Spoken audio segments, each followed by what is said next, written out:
the weight on my shoulders. I feel the sky come down on me, and I can't hold it much longer. Gotta let go so I can be free. Yeah, yeah. Oh, yeah. Yeah, yeah. Wednesday on FT Live, let's run it. We're on Stadium on the first hour. We'll see on our YouTube channel on Foul Territory in hour number 2. And for the YouTubers in the Stadium channel, we're still chatting. We're interacting right now. Pierzynski, Kratz, Braun with you. Best guest list in the biz. No other baseball show does it like this. Ken Rosenthal in 15 minutes. Jose Trevino in an hour and a half away from Josh Hader. And when I say best guest list in the biz, just like a little teaser. Do you know about Friday? Don't say it. I do know about Friday. Okay. I'm off, so yes. That was it. That was the only teaser. That's it. I'm so excited. Do you know about Friday where AJ's not here? That's exactly it. Boom. Friday, that's my teaser. That's my You know teaser what? right there. It's Friday. You guys ain't got nothing to do. So we're going to get high-level people on That's right. the show. High level people. And we'll be in Atlantic City at Borgata if you want to swing by in person and say what's up. So I'll probably hit the tables a little bit afterwards too. Prove it. I will. Well, I don't think I can literally prove it. If you take video or something I don't know if you're at the allowed to table, take video. you actually can kind of. It's very murky because at the poker tournament I was at, there were people taking like a little bit, like a selfie, a picture, whatever, and I'm like, don't look at my cards. But apparently you can. There's like, it's a very fine line that we don't have time for because I want to just do 10 minutes and then take up a lot of time with the Kenny Ball game coming up. So let's charge the damn mound, and obviously we have to start with the Angels and the White Sox and Shohei Ohtani's performance. But get your stat in there first, AJ, so we don't forget it. Because is this about Shohei or is this about the White Sox without Pierzynski? Well, it's about both. But the funny thing is I teased this stat yesterday, and you guys were like, what the hell is he talking about? 6 and 26, 32, the last 32 games in Anaheim since they didn't re-sign me. And you know who the Anaheim fans hated more than anybody? Me. So I don't know. I didn't mean to curse them, but apparently 6 and 26 isn't very good. So you already have the curse of the Bambino. What would you like the curse to be called? The curse of the wet blanket, because we did a 70s night there one night, and that was what they called me. They just said, AJ Pierzynski is a wet blanket on the scoreboard. What? Like you wet the bed? No, wet blanket, because there's nothing worse than a wet blanket. So meaning if you get into your bed and your blanket's wet, you're like, that sucks. Actually, that's better. I've never even heard based of on that. a play on words there. A wet sock. Like a wet sock's AJ brutal, Pierzynski of the Chicago White Sox. No, it was wet blanket. But let's talk Shohei. Dude, 10 Ks, 2 homers. I mean, when he pitched and hit, like he does this normally. This is first time. This is the first time. Oh wait. Okay, so there's probably some good stats from it. Japanese Heritage Night, 4-2 win. Perfect first inning, 2 strikeouts. Bottom of the inning, homer on a fastball, pretty much down the middle from Michael Kopech that he did not miss at all. And then later homered again, opposite field on a spinner from Tuki Toussaint. You can see Sarah Lang's there, 10K plus 2 homer game since 1900. Last person to do it was actually Zach Greinke. Bumgarner's done it. Then you got to go way back. And Ohtani's probably going to do this a billion more times in his career. I'll take the under. Yeah, exactly. 28 homers on the season. That leads baseball. He went 6 1/3, 4 hits, a run, 2 walks, 10 Ks, reached base 4 times. Unfortunately, had to technically leave the game early as a pitcher. Then they announced that he has a cracked fingernail, and then he immediately homers right after the announcement. So that's all normal. And I think the biggest controversy from the game, AJ, is the fact that he goes to the dugout and he's doing the fake high fives real fast and not going down the conga line because he wants to save energy for pitching. Bad teammate, right? No, horrible teammate. You know, the best part of that whole thing was he put the samurai head on his translator, made him run around with it so he can save energy instead of him having to do. That thing weighs like 30 pounds. So maybe our guest on Friday can talk about it. But there you go. Yeah. He put the samurai head on his translator and made him go salute the crowd instead of him because, he's tired. When you're pitching and hitting, that wears you out. And carrying the entire team in single-handedly beating the White Sox. Like, Well, I mean, that's not hard. He's incredible. Like, his fingernails are breaking down. Like, what he's doing is, like, we talk about it so often that I'm just sitting here like, we have to talk about it because of what he's accomplished, and it just keeps going. 10 punch outs. He broke his fingernail. My finger hurts. But now it your doesn't. back's gonna hurt because you just carried the Angels. You know what ruins this whole thing for me? Is we just showed the tweet from Sarah Langs that there's actually 2 guys that have done this in the last.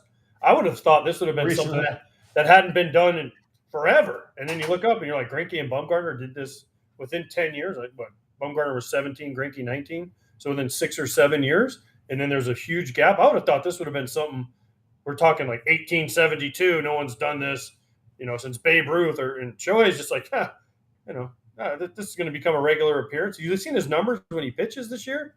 Crazy numbers. Over 1,100 OPS. Yeah. I think it was going into the game, though. I think it was going into the game, 1,100 OPS, like four homers, 11 stakes in games he pitches. They'd be terrible. I know my next prop bet. Oh, yeah? You're going to fight Lucy Burge to the bat rack to get that prop bet. Homer when he pitches. Yeah. Total bases when he pitches.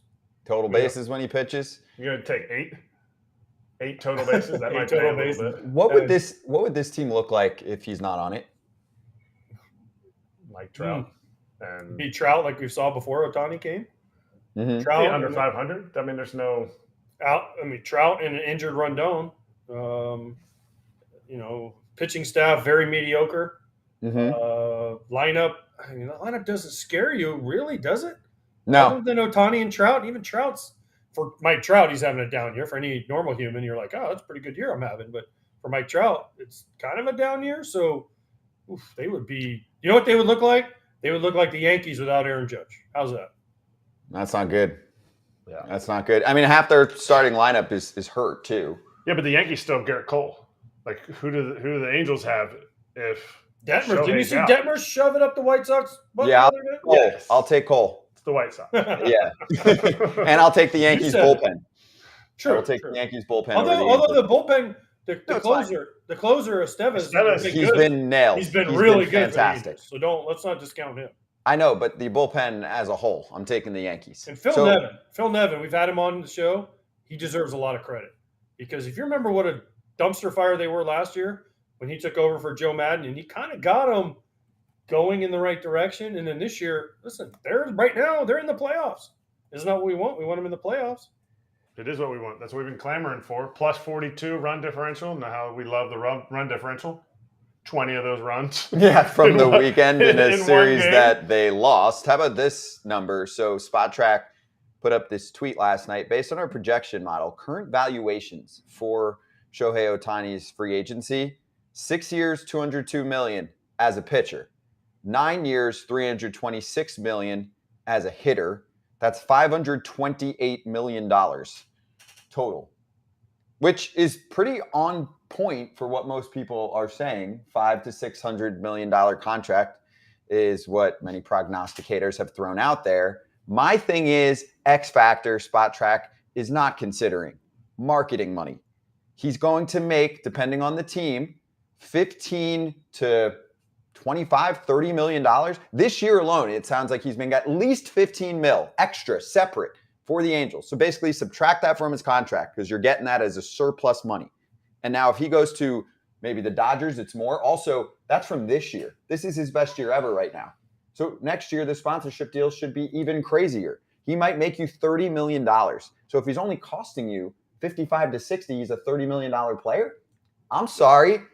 CAA, Nez Bolello might be a $75 million player now. Just make sure everybody knows, you were saying that's what he's valued to the team, advertising, marketing-wise. Because sometimes people hear that and they're like, oh, well, he's going to make an extra 50. No, the team will make $20 million off of him conservatively because they're already projected to make 15 off of him before he ever even steps on the field. $20 million off of that. Who's going to pay that, though? Who? Spell Guggenheim for me. Guggenheim. Nailed it. What do you mean who's going to pay them, AJ? Who's going to pay it? Why wouldn't they do that? But think about it. So how many teams legitimately can reach out and say, we're going to pay this guy $60 million? Yankees, no. And you want the Yankees in. The Yankees are a no right now. I don't see them doing it. The Cubs, Ricketts doesn't usually do that. The Dodgers are the one. And the Red Sox probably no.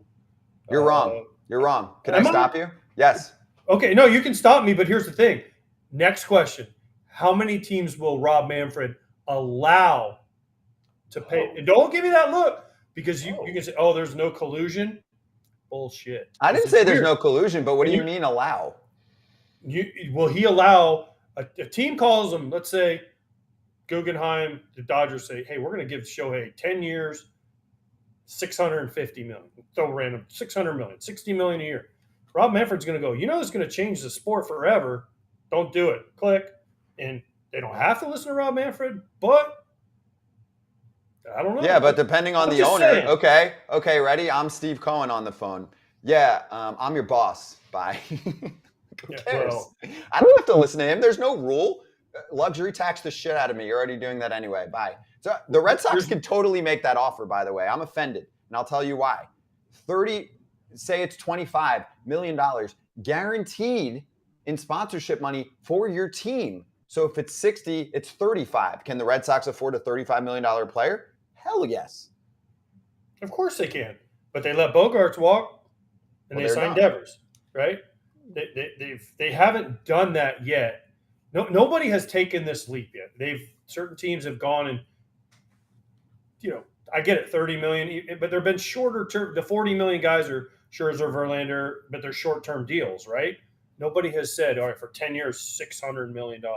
Which, listen, as a former player, let's do it. Let's just get every dollar you can. But I'm telling you, there will be some backlash. And I know owners say, I don't care, screw it, Rob Manfred. There will be backlash from other owners and from Rob Manfred, whoever goes to make this signing that big. Why couldn't it be the Red Sox? Why do the Dodgers? It can. But I love the Red Sox because the Dodgers. Oh, we didn't spend this year because everybody thinks they're getting Shohei. What if they didn't sign Bogarts because they want to go after Shohei? And Rafi's a no-brainer. We're definitely going to get Rafi because he's younger and he's going to cornerstone at third base. You never know how a shortstop's going to age. But all of a sudden the Dodgers are super smart. What if the Red Sox were like, that's why we got Yoshida too. He has a Japanese teammate. Maybe we'll pay extra for him. We're going to have 2 Japanese players here in Boston, and we're going to absolutely run through the East. Why wouldn't the Cubs do it? Why wouldn't the Cubs do it? They can. They can offer him that too. History tells you they won't do it. The Red Sox owners won't do it. Ricketts won't do it. There's a historic player. I understand that. They let historic players from their franchise walk. They got rid of Bryant. They got rid of Rizzo. They got rid of these guys that were historic players for their franchises, right? And they could have afforded them all if they wanted to. The Red Sox, they let Xander Bogaerts walk. Why? Because of $20 million or whatever. He's a historic player. He could have been an all-time great, had his number up on the wall in Fenway next to Ortiz and Yastrzemski and all those guys, right? But they didn't because, okay, maybe you guys are smarter than all of us and saying they're going to go after Shohei. I just don't see it because history tells you these teams won't do it. This is different for me. If I'm a team, this is a once-in-a-generation opportunity. And this is these guys love money, these owners. This is a money opportunity in addition to winning baseball. That's the difference for me. It's not, and beyond sponsorship, how many butts you're getting in seats. You can change the complexion of your franchise. You will have lifelong fans, even if you don't win a World Series. But the other thing is you're going to have to spend more on top of that because he's going to want to go to a winner. Cubs have to do way more. Red Sox have to do way more. That's the biggest part. Then throw the White Sox in. The White Sox can afford it. Yeah, the White Sox haven't had a $100 million contract. I'm just There's saying. no chance. Once in a generation, once in a lifetime. Here you go. No chance. We're throwing out hopes and wishes, and let's just throw out them all out there. Okay. The Pirates are going to sign him. The Rays. White Sox would have to give a portion of the franchise.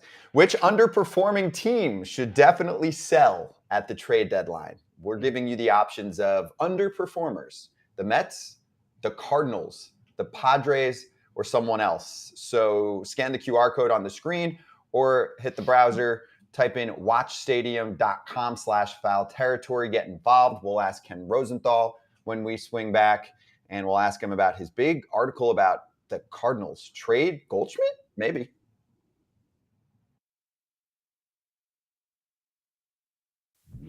Today is June 28th, and here's a look back at some notable moments from this date in baseball history.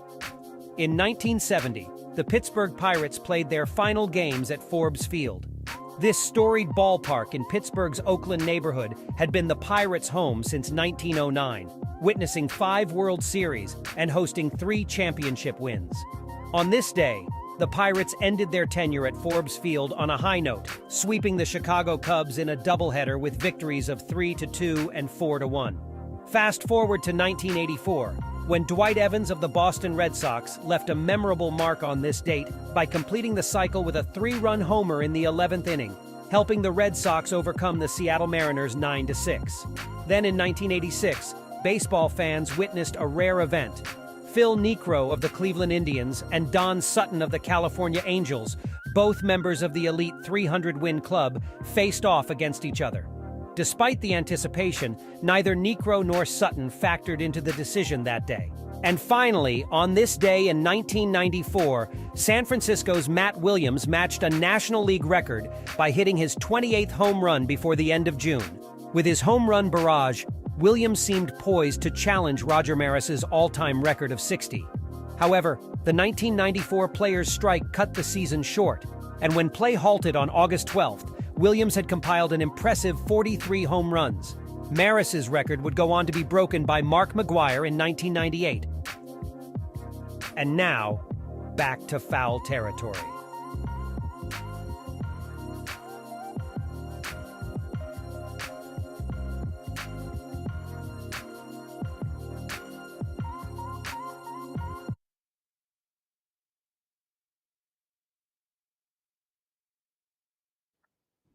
Back on Stadium, back on YouTube, Foul Territory running. We have a poll running as well, and we bring in our insider, Ken Rosenthal, right now. And we'll start off with the poll, too. So, Ken, we're currently running the following question. Teams you've written about a lot, but for the wrong reasons. Which underperforming team should definitely sell at the trade deadline?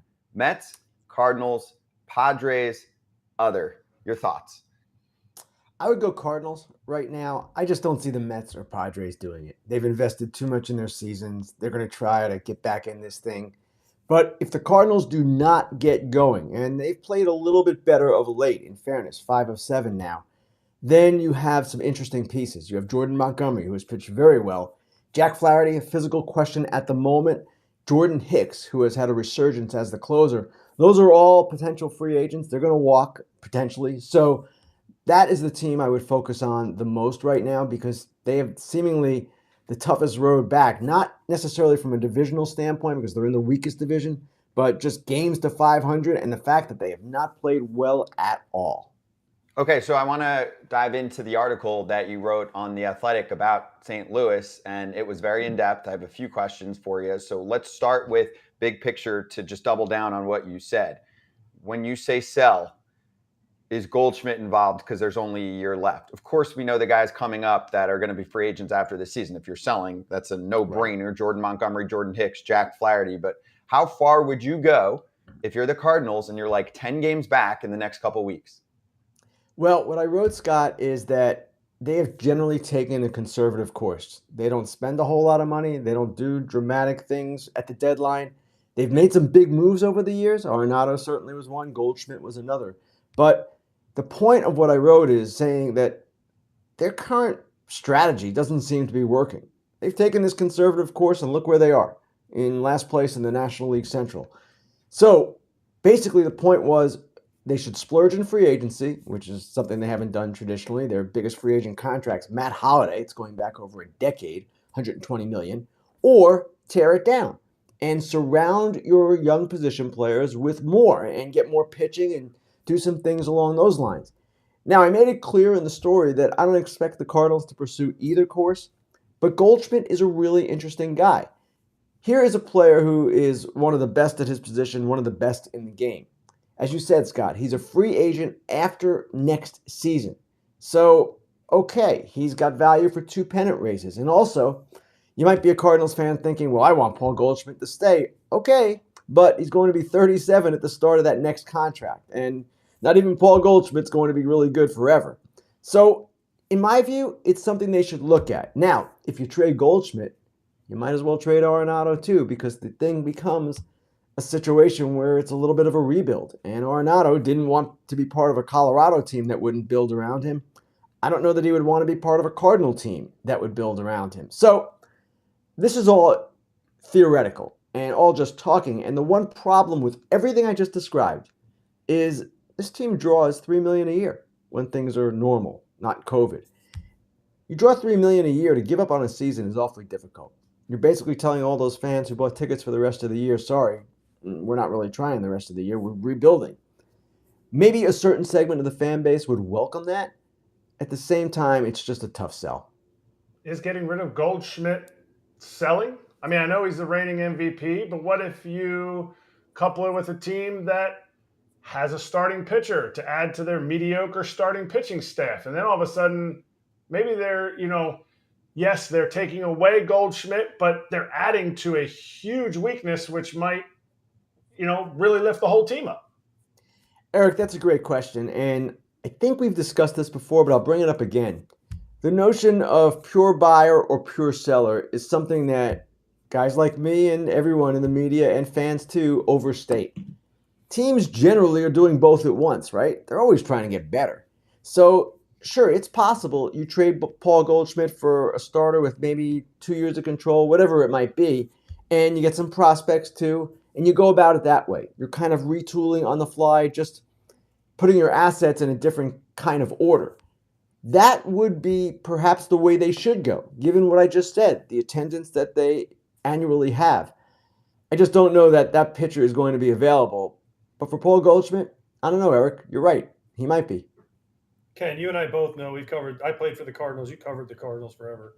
They don't do this. They don't blow it up and start over. They don't. So I find it hilarious to me that we're even talking about this, because they're the middle of the pack team that just expects fans to show up, kind of like the Cubs for years. We'll be good. We might make the playoffs. We'll win. Now, they used to try to win more, but they're like, we're banking. Bank, baby. Ballpark Village, 3 million fans in Busch. They don't make the moves. They don't make the bold moves. Yes, they traded for Goldschmidt. Yes, they traded for Arenado. I get all that, but they never go out and sign a guy, and they also never blow it up to a point where they would look at their fans and say, oh, we're going to start over, because St. Louis fans would be like, why? We support you. You make money. So to me, I'm glad we're talking about it, but this ain't happening. No, AJ, you make a great point. And I said in the article, I don't expect either of these strategies to be the one the Cardinals take this deadline or even beyond. At the same time, if there comes a point when people are no longer coming, and I don't know that point will ever be reached in St. Louis, or there comes a point where the frustration just becomes that much greater, then you have a different equation, right? Because you're not making all that money. And it's difficult with the Cardinals too. I mentioned this in the article. John Mozeliak is getting a lot of heat right now, understandably. At the same time, he's kind of like Brian Cashman with the Yankees. Brian Cashman gets a lot of heat. Brian Cashman has had 25 straight winning seasons. They've been to the playoffs, I believe, every year but 3 during his tenure. Mozeliak has a similar record of success. He's been around running that team since 2007. They've been to a couple of World Series, won one. They're generally in the playoff picture. They had a little bit of a dry spell 2016 to 18, but they've been good. They haven't gotten too far lately, but it's hard to argue with what they've done overall, bigger picture, years and years. That said, this has got to be frustrating for them, and it's new for them, and they don't know necessarily what to do because they haven't been in this position before.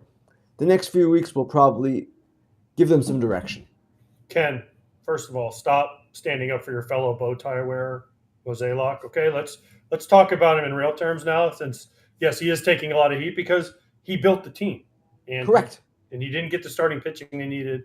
He didn't make some. If you look at their team, we've gone into this a million times. They have all the same players. Their outfielders are like the same guys. Take out Newbar, throw Carlson in, the same guy, right? Other than O'Neill, who's different. They apparently just want to get rid of him at this point. And then you have Adam Wainwright. They brought him back, and we love Waino. I love Waino. He deleted his Twitter because he was getting wrecked on there. So you know things are bad in St. Louis if they're going after a franchise icon like Adam Wainwright. I agree, but they're still showing up. And that is the challenge of trying to rebuild when you have that situation. And AJ, you mentioned it. They never do this. They never have had to do it. And to me, though, they're a great team at developing. They get these players. Now, granted, you're right. There are a number of similar types in their outfield. They don't have any great young pitching right now in the big leagues. Maybe Liberatore becomes that guy. Maybe some of the kids in the minor leagues help become those guys too. But at the same time, this is a team that generally is competitive and generally just churns out player after player. If you retooled, kind of like the Yankees did the year they traded Chapman, you bring in some other guys and you go forward, maybe that's the way to go about it. And again, I'm not suggesting, one more time I'll say this, that they're going to do either one of these things. But I believe the last line of the story was, it's time for some better solutions. It is time for some better solutions. What they're doing, at least this year, and you might want to dismiss this year as an aberration if you're John Mozeliak. Maybe that's fair. But this year, it's not working. Before we move on, Ken, do you have any advice for Adam Wainwright as somebody who deals with tons of Twitter trolls on a daily basis? I mean, even we talked about the topic yesterday. I think one of the comments was, I'm not going to listen to guys that don't have their hat on correctly. And it sounded serious. And I'm just like, you are the problem. You know what, Scott? I don't have any advice for Adam, but I will say this. If I didn't have to be on Twitter for my job, I probably would not be on Twitter. I don't see any real constructive reason to be on Twitter. Adam has used it to promote some of his charitable ventures.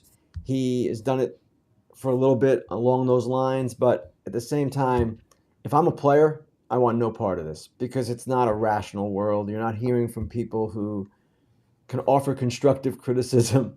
You know as a player when you're failing and when you're succeeding. You don't need some yo-yo with an egg, next to his name telling you that. So that's my advice. I would stay off it. Just like P. Diddy said, more money, more problems. More followers, more problems. Tell him, Ken.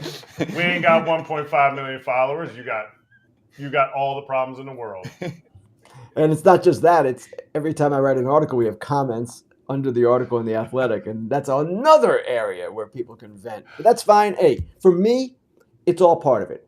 And people have a right to say whatever they want. And occasionally they make good points, and that's good.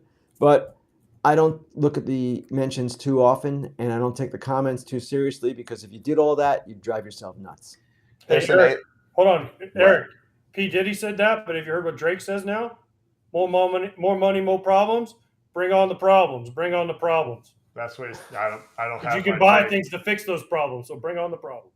Yeah, it's called blinders. Just don't look at your mentions ever. Just send out a tweet if you want. If you want to say something funny or something about your charity, and never ever click the mentions. Maybe use the money to have somebody as an assistant block your mentions so you can't even check them if you wanted to. That's the best way to do it. Like famous music artists with 20 million followers on Twitter or Instagram, they just will never check what fans say. Or at least it's never allegedly constructive for them. It's not going to help them in any way. Now, I will say this. I'll admit this, that with the comments under the articles, occasionally they'll catch a mistake that I might have made, a factual thing that slipped through the editor. Things happen. We're not perfect. And then I'll make an adjustment. And that's the one use I have of it. But a lot of times, too, I'll write a 3,000-word article and someone will nitpick some word choice. And it's like, whoa. Hey, they read it. They did read it. They did. That's true. Yeah. We appreciate the good people out there, the fans. So let's go to Steve Cohen, who's all over Twitter and sends out a tweet that he's going to have a big press conference and tell it like it is. So what do you think is going through his mind? And did you take anything from Billy Epler's comments, essentially backing Buck Showalter and sounding like they're just going to keep chugging along? They're not blowing this up yet. Well, New York is a different media market, as we all know, and there has been a lot of heat of late because the Mets have underperformed to an extreme extent. People are asking questions in the media, fans are asking questions, wondering, is anyone going to pay the price for all this? Because in baseball, as we know, that often happens. Billy Epler yesterday sought to kind of calm the flames a little bit, and he did. He basically said, we're not going to fire anybody. Buck Showalter is the guy we believe should lead us out of this. The coaches are working hard. We believe in them as well. That, to me, was the prelude to the Cohen news conference today, and I expect Cohen to basically express frustration and express his willingness to get the team to a better place at the deadline, but I don't expect him to come out and say Buck Showalter is fired after his general manager yesterday said nothing like that is going to happen. So it's going to be a case where he takes questions, and that's great, by the way. How many owners do not get out front and take responsibility and accountability for their club? But at the same time, I'm not expecting anything seismic out of that news conference. What would be something seismic? What would be something that you would say, wow, I am so impressed that Cohen, hey, he's on the podium. That's a huge thing, which I think all owners should have a mandatory 2 appearances per season. But hey, whatever, that's never going to happen. What would be seismic? What would be a seismic thing from Steve Cohen that everyone goes, whoa, and I don't know whether it propels the Mets or not is irrelevant. A seismic thing would be threatening a job or firing somebody. That's the obvious thing that would be most seismic. The other seismic thing that's been talked about with the Mets, more theoretically than anything, almost like the conversation we were having with the Cardinals about my article and all of that, is the idea of the Mets as sellers. I don't see that happening, but perhaps Cohen could shed some light on his thought process, because they made an interesting trade over the weekend. They traded Eduardo Escobar. Not such a big deal, right? Brett Baty's usurped his playing time. They have other guys as well. But what they did was picked up his entire remaining salary, and they did that to get a prospect. In theory, because Cohen's got all this crazy amount of money, he could do that as well with some of his higher price players, pick up their salaries, get better prospects, and kind of retool that way. Do I expect it to happen? Is it easy to make happen? No, in both cases, but that would be seismic if he admitted that he's looking at selling in that fashion. No, you know what would be seismic, Ken? He fires Billy Epler after the press conference he had. That would be seismic, and that would be such a pimp move. Be like, oh yeah, Billy, by the way, what you said, it don't matter, you're out. Now on to that would be seismic. That would be yeah, awesome. You're correct. Hey, that would be the Steinbrenner move. Oh, you want to be the Steinbrenner in New York? Yeah. You just put your But fist that's a down great and point, say, Scott. screw it. He's taken pains so far in his public comments to Joel Sherman of the New York Post that he's not going to be Steinbrenner, that he's going to be patient, that he's going to trust his people. We'll see how long that lasts. Certainly, this team has played, and I wrote this after the Atlanta series when they got hammered down in Atlanta. They are playing like a team that is going to cost people jobs, and ultimately, they might cost people jobs. But when it comes to firing a general manager right before the draft, right before the trade deadline, not such a smart thing to do. And when it comes to firing a manager, that's all well and good, but you've got to have a replacement lined up, and there really is no one on that staff that I would think could take over right away and get something out of this team that Buck Showalter isn't. Now, I said that last year about Girardi, and look at Rob Thompson. He did an amazing job getting more out of the Phillies than Girardi was getting out of that team. But I'm not so sure there is anyone on the Mets staff. Joey Cora, good candidate. Eric Chavez, a future candidate. Glenn Sherlock's been around forever. But I'm not sure you fire Buck for any of those guys. Let's move to Ohtani. So again, last night, ridiculous. And I think you're trying to change the national or international narrative of forget trade. We were even getting rid of that if they were kind of close to contention. They're definitely in contention for a playoff spot. And it looks like that's not going to change by the time the trade deadline passes. So what's next? Are you trying to think about how this team could look as a contender and coming off a week where they made 2 deals to boost their infield after suffering injuries that look good and bring more veterans and good dudes, Eduardo Escobar and Mike Moustakas, to the ball club? Scott, it's interesting. We've been talking forever about the possibility of a trade of Ohtani. But with a team at this time of year especially, and also around the winter meetings and that kind of thing, but especially now because you can see more happening in front of you, you have to follow what a team is doing to understand their actions. And what I mean by that is go look at the Angels going back to last offseason. What did they do? They signed Tyler Anderson, brought in Hunter Renfroe, Brandon Drury, Gio Urshela, Matt Moore, Carlos Estevez.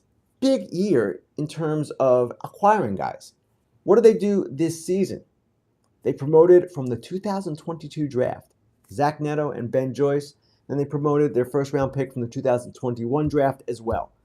They are acting, and these two trades last weekend reflected that, like a team that feels in an urgent position. That's who they are right now. So, do I expect them to continue acting that way? I absolutely do. Now, depends on what's available. Can they really improve their team? All of that, injuries, everything that's going on when the deadline approaches. But this team right now holds a wild card position. They're not giving up by trading Ohtani. They're trying to add to Ohtani. They've been trying to add to Ohtani since the offseason. And really, we all need to change our whole perspective on what they're doing. And when I wrote today in our Athletic Daily newsletter, which is free, by the way, that if this team gets in, and I'm not sure they will get in, of course, but if they do get in, they're kind of interesting, kind of dangerous. They've got Ohtani. Reed Detmers has figured it out. Sandoval, I believe, will get it back. Pretty interesting starting three right there. You've got a bullpen that has performed fairly well. You've got the sixth best offense in terms of runs per game in the major leagues. They could be one of these teams that gets on a run if they get in. If they get in, who's the set? I mean, I know you said Detmers and they have Sandoval. Are they going Ohtani and then an opener? And Ohtani's only pitching on 6 days rest, so that really cuts down in the playoffs. So it almost is like they need a 3-pitcher depth. Is Detmers enough, or is a Giolito a guy that's going to put him over? I would expect they would want another, of course. All teams are going to be looking for that, but not going to be easy to find. Just what I'm saying there, Eric, is Ohtani Detmers or Ohtani Sandoval Detmers, that is a pretty good place to start. And granted, yes, in a playoff series, you need to space them out more because of the way Ohtani is used. I understand all that, but I sort of like what they're doing. I've liked what they've been doing since the offseason. Just the aggressiveness that they've shown under Perry Minasian. And it seems to me that it wouldn't necessarily be the 2022 Phillies marching from the wild card all the way to the end, just about. But they could be an interesting team come October if they get in. Can't we leeway the last thing we were talking about to this team? Could Art Moreno say, okay, I'll take on some of Verlander's contract if you're willing to give him up, or Scherzer's contract if Cohen comes out today and says we're looking to break some of it down but not completely tear it down, because you can't tear their whole team down. That's a great question, Eric. And in those two trades over the weekend, they did not add payroll. As I said, the Mets picked up all of Escobar. Moustakas is already making the minimum salary, or not making, he is getting the minimum salary from the team that has him because the Reds are paying everything else after releasing him. So these two trades were easy, right? They just had to give up players. And maybe you give up a better young player when you're, of course, getting this money in return. And that could be the case again come the deadline. But if Moreno is willing to add payroll, then you give up less. So that's going to be an interesting thing to watch with the Angels for sure.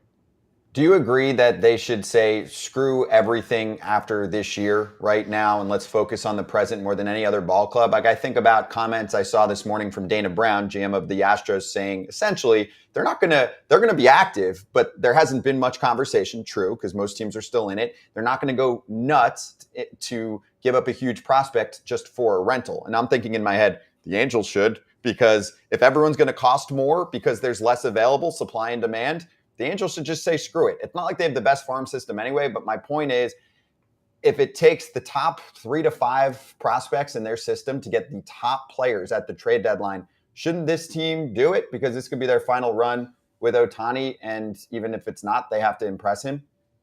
Scott, there's no doubt they're in a unique position because of all you just described.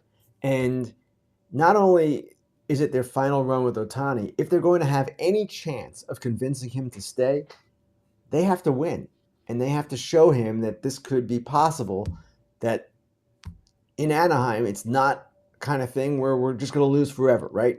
But the problem with that is if you're Ohtani, and Ohtani's smart, he'll see if they trade all their top prospects. He'll say, well, what does that mean for the future? If I'm signing for 10 years, what are we looking like in 3 or 4 without any top prospects? So they're in a unique spot. There's no doubt about it. There is more urgency to their situation. Haven't made the playoffs since 14. Haven't won a playoff game since 09. You've got Ohtani in the last year of his contract. You've got Trout in his prime. Maybe not having his best year, but ultimately you expect him to be right there, as he always is. So yes, they have to be as creative as they possibly can be. Not necessarily mortgaging their entire future, but getting things done for sure. I'm glad you got all of this in because, unfortunately, I don't think you're going to have much time over the weekend to chat. Oh, I understand that. I understand that. I'm working with AJ Pierzynski on Fox, and when that happens, sometimes I've got to just take a back seat.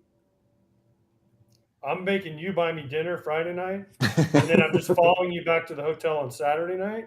And I'm just, wherever you go, if it's room service, I'm going to be sitting right next to you, and I'm going to say, put that on Ken for the first time ever. Well, we've been through this before. I do And no owe expenses. AJ, And no expenses. I owe AJ by his count about 8 dinners for all of the Hey, help he Hunter. gave me professionally when he was playing. So at some point I do have to repay. I acknowledge that. Ken, is AJ Veruca Salt? Do you remember the movie? Remember the movie Charlie and the Chocolate Factory? Is he Veruca Veruca Salt? Salt was the fat one, right? Yeah, who was AJ's like, not I fat. want this, and I want that, and I want this. Nah, he's not that. I mean, I do owe him a few dinners. There's no doubt about it. There's no disputing that. I'll only thing Ken asked for grant is- that.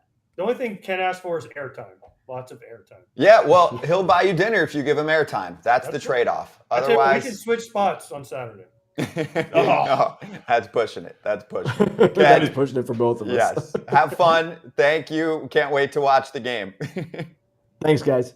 Appreciate it. And check out Fair Territory. It is Thanks, up there Carter. on anywhere you get your podcasts, YouTube as well. Of course, episodes drop every single Monday, 30 minutes of glory, all the good stuff from Ken without being interrupted by AJ. Be All right his back. time. Teammate Yuri Perez has been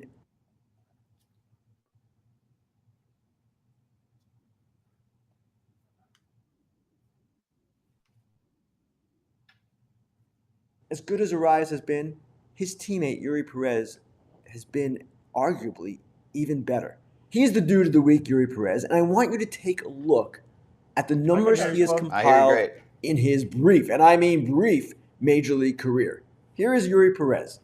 5-1 record, 1.34 ERA in 47 innings, 54 strikeouts, 15 walks. So that's averaging about 10 strikeouts per 9 innings.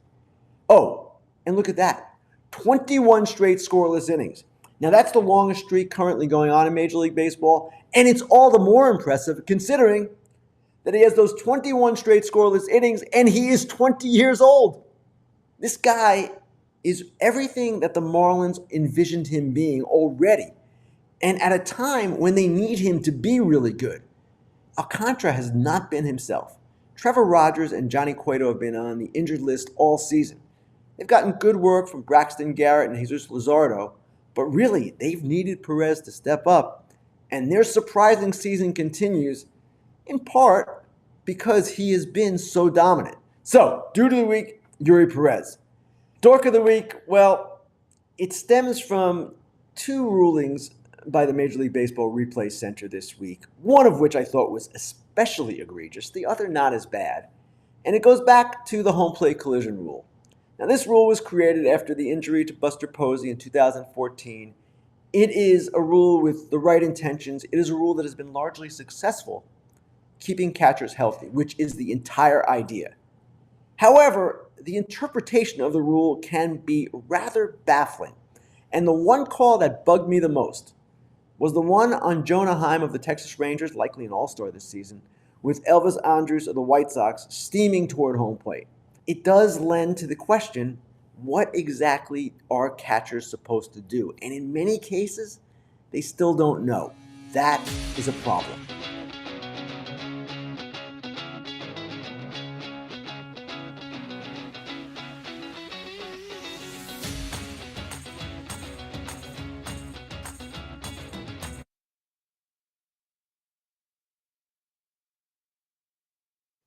We are back on Foul Territory. Braun, Pierzynski, Kratz, and our first poll question closing up. And the Cardinals leading the pack. I think Ken convinced everyone. They're about 50-ish%. Then Mets, then Padres, and then other. Makes a ton of sense to me. Say aye if you agree. Oh, yeah, I would say Aye. I had the Padres a little higher than this. I had a high standard for them. I thought the Cardinals weren't going to be as good as everyone had them at. But number one team to sell in this group, Cardinals, right now. Yeah, right? Yeah. But I think the Padres have a lot to sell. Oh, yeah, they have a lot saying, they can sell. Yeah. Yes, but More they than have the to go Cardinals. for it. Yeah. So second poll question, would you rather catch a home run, get an autograph from your favorite player, or watch your team hit a walk-off homer? What would you rather do as a fan? We'll get answers later. QR code is on the screen again for you, so hit that, vote, or watchstadium.com/foul territory as we continue on Stadium right now. And let's hit our baseballer viral hit of the week. So I used to do play-by-play. I don't really do it anymore. So I'm going to throw it to one of you, AJ or Kratz, to give us the play-by-play of this situation on the screen right now. Who wants to take it? I'll take it since it was LSU kicking Florida's ass. It's clearly a bunch of LSU fans celebrating a national championship, hugging, doing the whole deal. And there's the one poor girl in the middle of all those dudes. And the guy's like, hey, what's up, girl? And she's like, Heisman, talk to the hand. Don't even talk to me. Hoping she was a Gator fan because she was telling that dude, scram. But that is the best. Look, scram, dude. I don't want to hear it. Your game is weak. Look, I'm trying to watch the game. I'm a good fan. Leave me alone. And the drunk guy's like, what are you talking about? Oh, look at me, my beard. His breath probably stinks too. Probably stinks. He's been out there the whole time. There's no doubt he's inebriated. My favorite is her friend. She doesn't want to have anything to do with it. Her friend, who's supposed to help her out and be like, please leave my girlfriend alone. Like, we are here to watch a baseball game, not to be bombarded by a bunch of SEC trolls that come out to these games. Yeah, they all look the same. All SEC fans look the same. They have visors and it's just a little bit of a pooch. Collared shirt. Mandatory. Shirt, visor, pooch. It is, you go to Ole Miss, yes, I guarantee you have a visor. What, you don't have a visor on today. Yeah. All right, comments? Of course I have a visor. Yeah, exactly. Has a sleeveless, and maybe like a sleeveless sweater for the colder games. Definitely don't have one of those. Comments from the baseballer crowd. Homie literally got a wedding ring on. Missed 100% of the shots you don't take. Trash. She swiped left in real life. Homie old enough to be your dad. Leave her alone. That's what it should be. Just leave her alone. Just leave her alone. The fact that the 100% of your shots that you don't take is underneath the homie literally's got a wedding ring on. I hope whoever the wedding ring belongs to saw this. Good call. We'll run our picks next.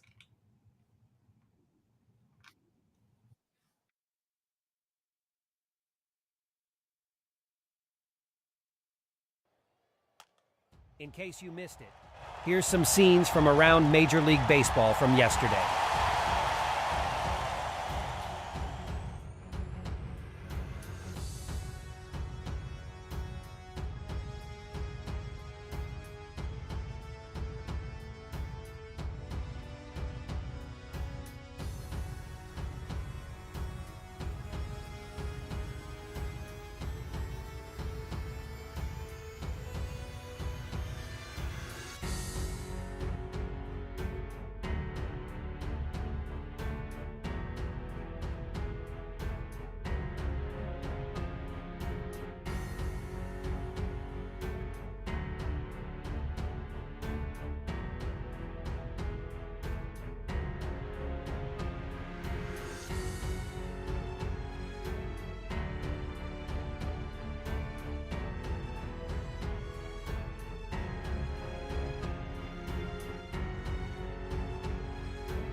And now, back to foul territory.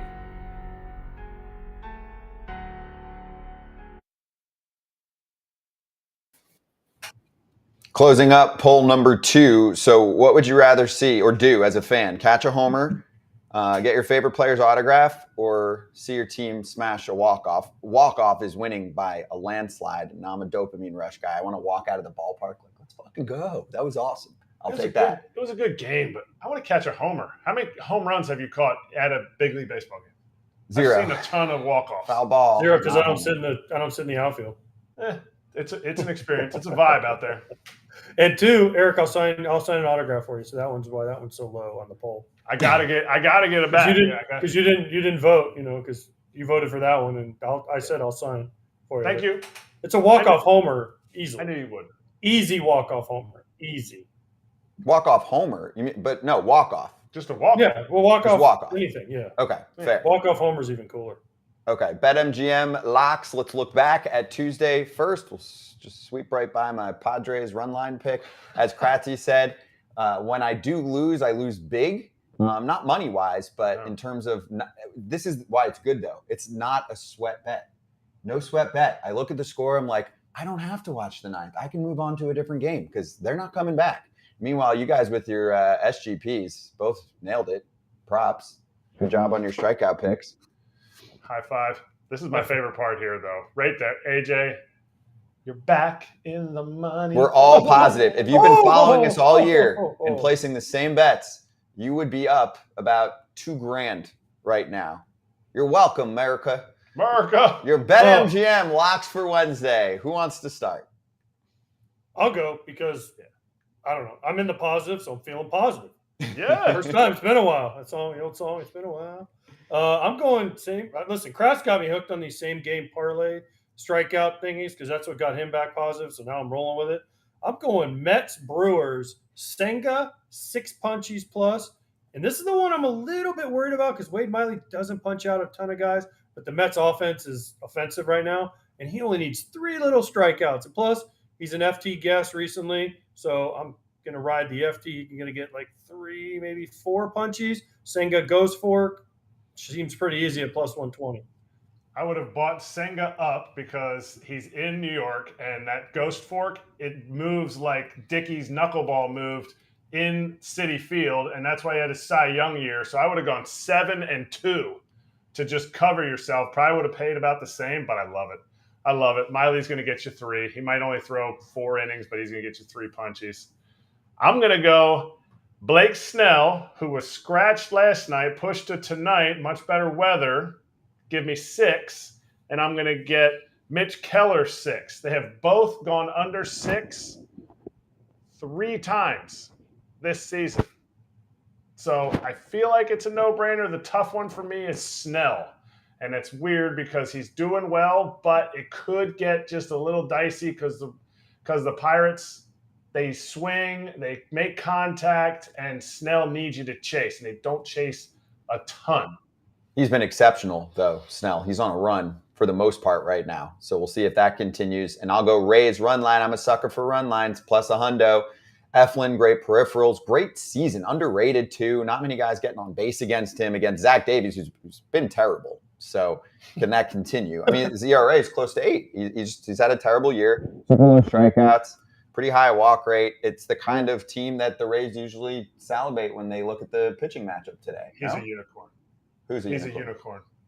Zach Davies? Davies is, yeah. What do you mean? He hits He's homers like Ohtani? No, he's like sinker, cutter, sinker, like back door, front door. Like he doesn't throw 103 like everybody else. No, he doesn't. He's not a stuff guy. He's the anti-stuff guy. He's a unicorn. Exactly. All right, let's swing for the fences on BetMGM. And you log into your BetMGM Sportsbook app on iOS or Android. Play the BetMGM MLB free-to-play game from May 27th to September 7th. And pick an area of the strike zone. Nail it. Single, double, triple, homer. Don't get a pop-out. And receive the prize associated with that type of hit. Play once a day. Prizing must be used on MLB and expires in 24 hours. We'll do our home run picks on the other side, but just wanted to let everyone know we're going to keep running things on Foul Territory's YouTube channel, and that includes interviews with Jose Trevino. I have a lot to ask him, including number one, last time we had him, he got hurt. And he was placed on the IL like 5 minutes after he was on. So he needs to let us know that before. We have to clarify things there. Also want to hear about the lack of Judge pop in the lineup right now. It's kind of a problem. The Yankees have scored less runs than any team in baseball this month. He's got to pick it up. He's got to pick it up. Him Judge's power. Just him. Yeah. Just him. We should him and Higgy. And that's your question. Yes. That's your question. And then Andy promised us a Yankees homer celebration, and they still don't have one. Because they haven't hit any. Josh Donaldson hit one, and he was like, oh, thank you. He has 9 hits on the year, 7 are homers, by the way. Yes, that's a lot. That's a good percentage. And Josh Hader joining us from the San Diego Padres, who I'm pumped to talk to because that's one of your boys. Stricken Outdoors. Yeah. What is it? Stricken Outdoors. You'll hear about it. Okay. But yeah, want to obviously talk to him about what's going on in San Diego as well because they should be better. They should be. It's a team of He's all-stars. really good, but he is great. But One they of the need to best. pick things up. It's my World Series pick. We're struggling right now. Okay. Yeah. Mariners, exactly. Padres are both out of the playoffs. Just saying. We're only halfway through the season, baby. Hey, if you get Talent hot, on the roster looks good. if you get hot and you roll in, it could be good.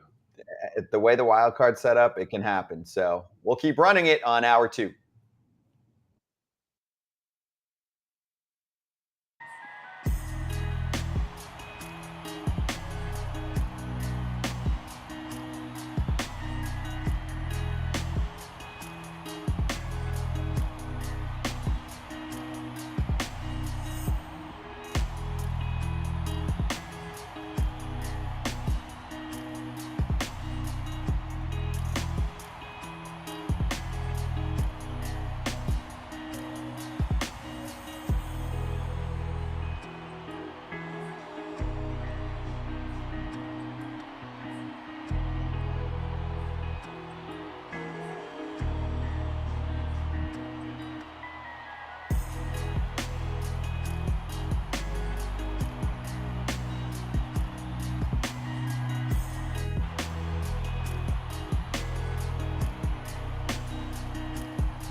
Gotta let go so I can be free. I take the weight on my shoulders.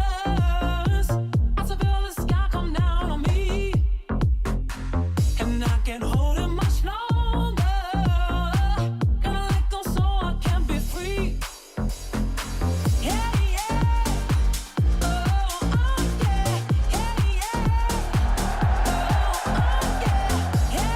yeah. Let's run hour number 2, FT Live, baby. And if you want to backtrack, we talked to Ken Rosenthal about the Cardinals, the Mets, Ohtani. We covered Ohtani. Would he sign with a team like the Red Sox? And also just focus on the present. This team wants to hit the playoffs, and they are certainly capable of doing so if they get rid of like all their prospects and keep boosting up their pitching staff. So we'll see.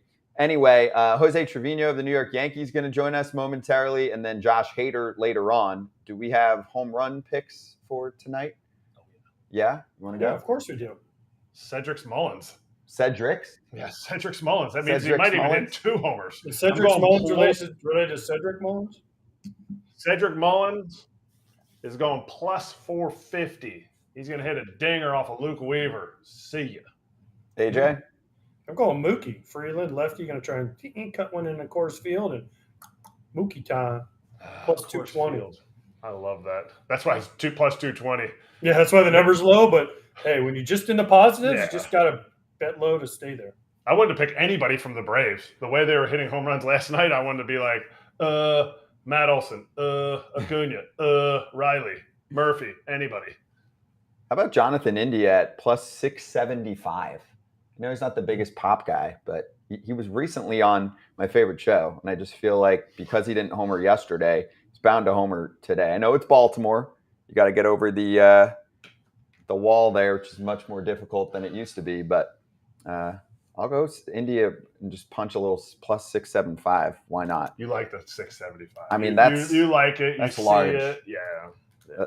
That's large. I'll take it. So let's congratulate Eduardo Escobar, who has had a very busy week.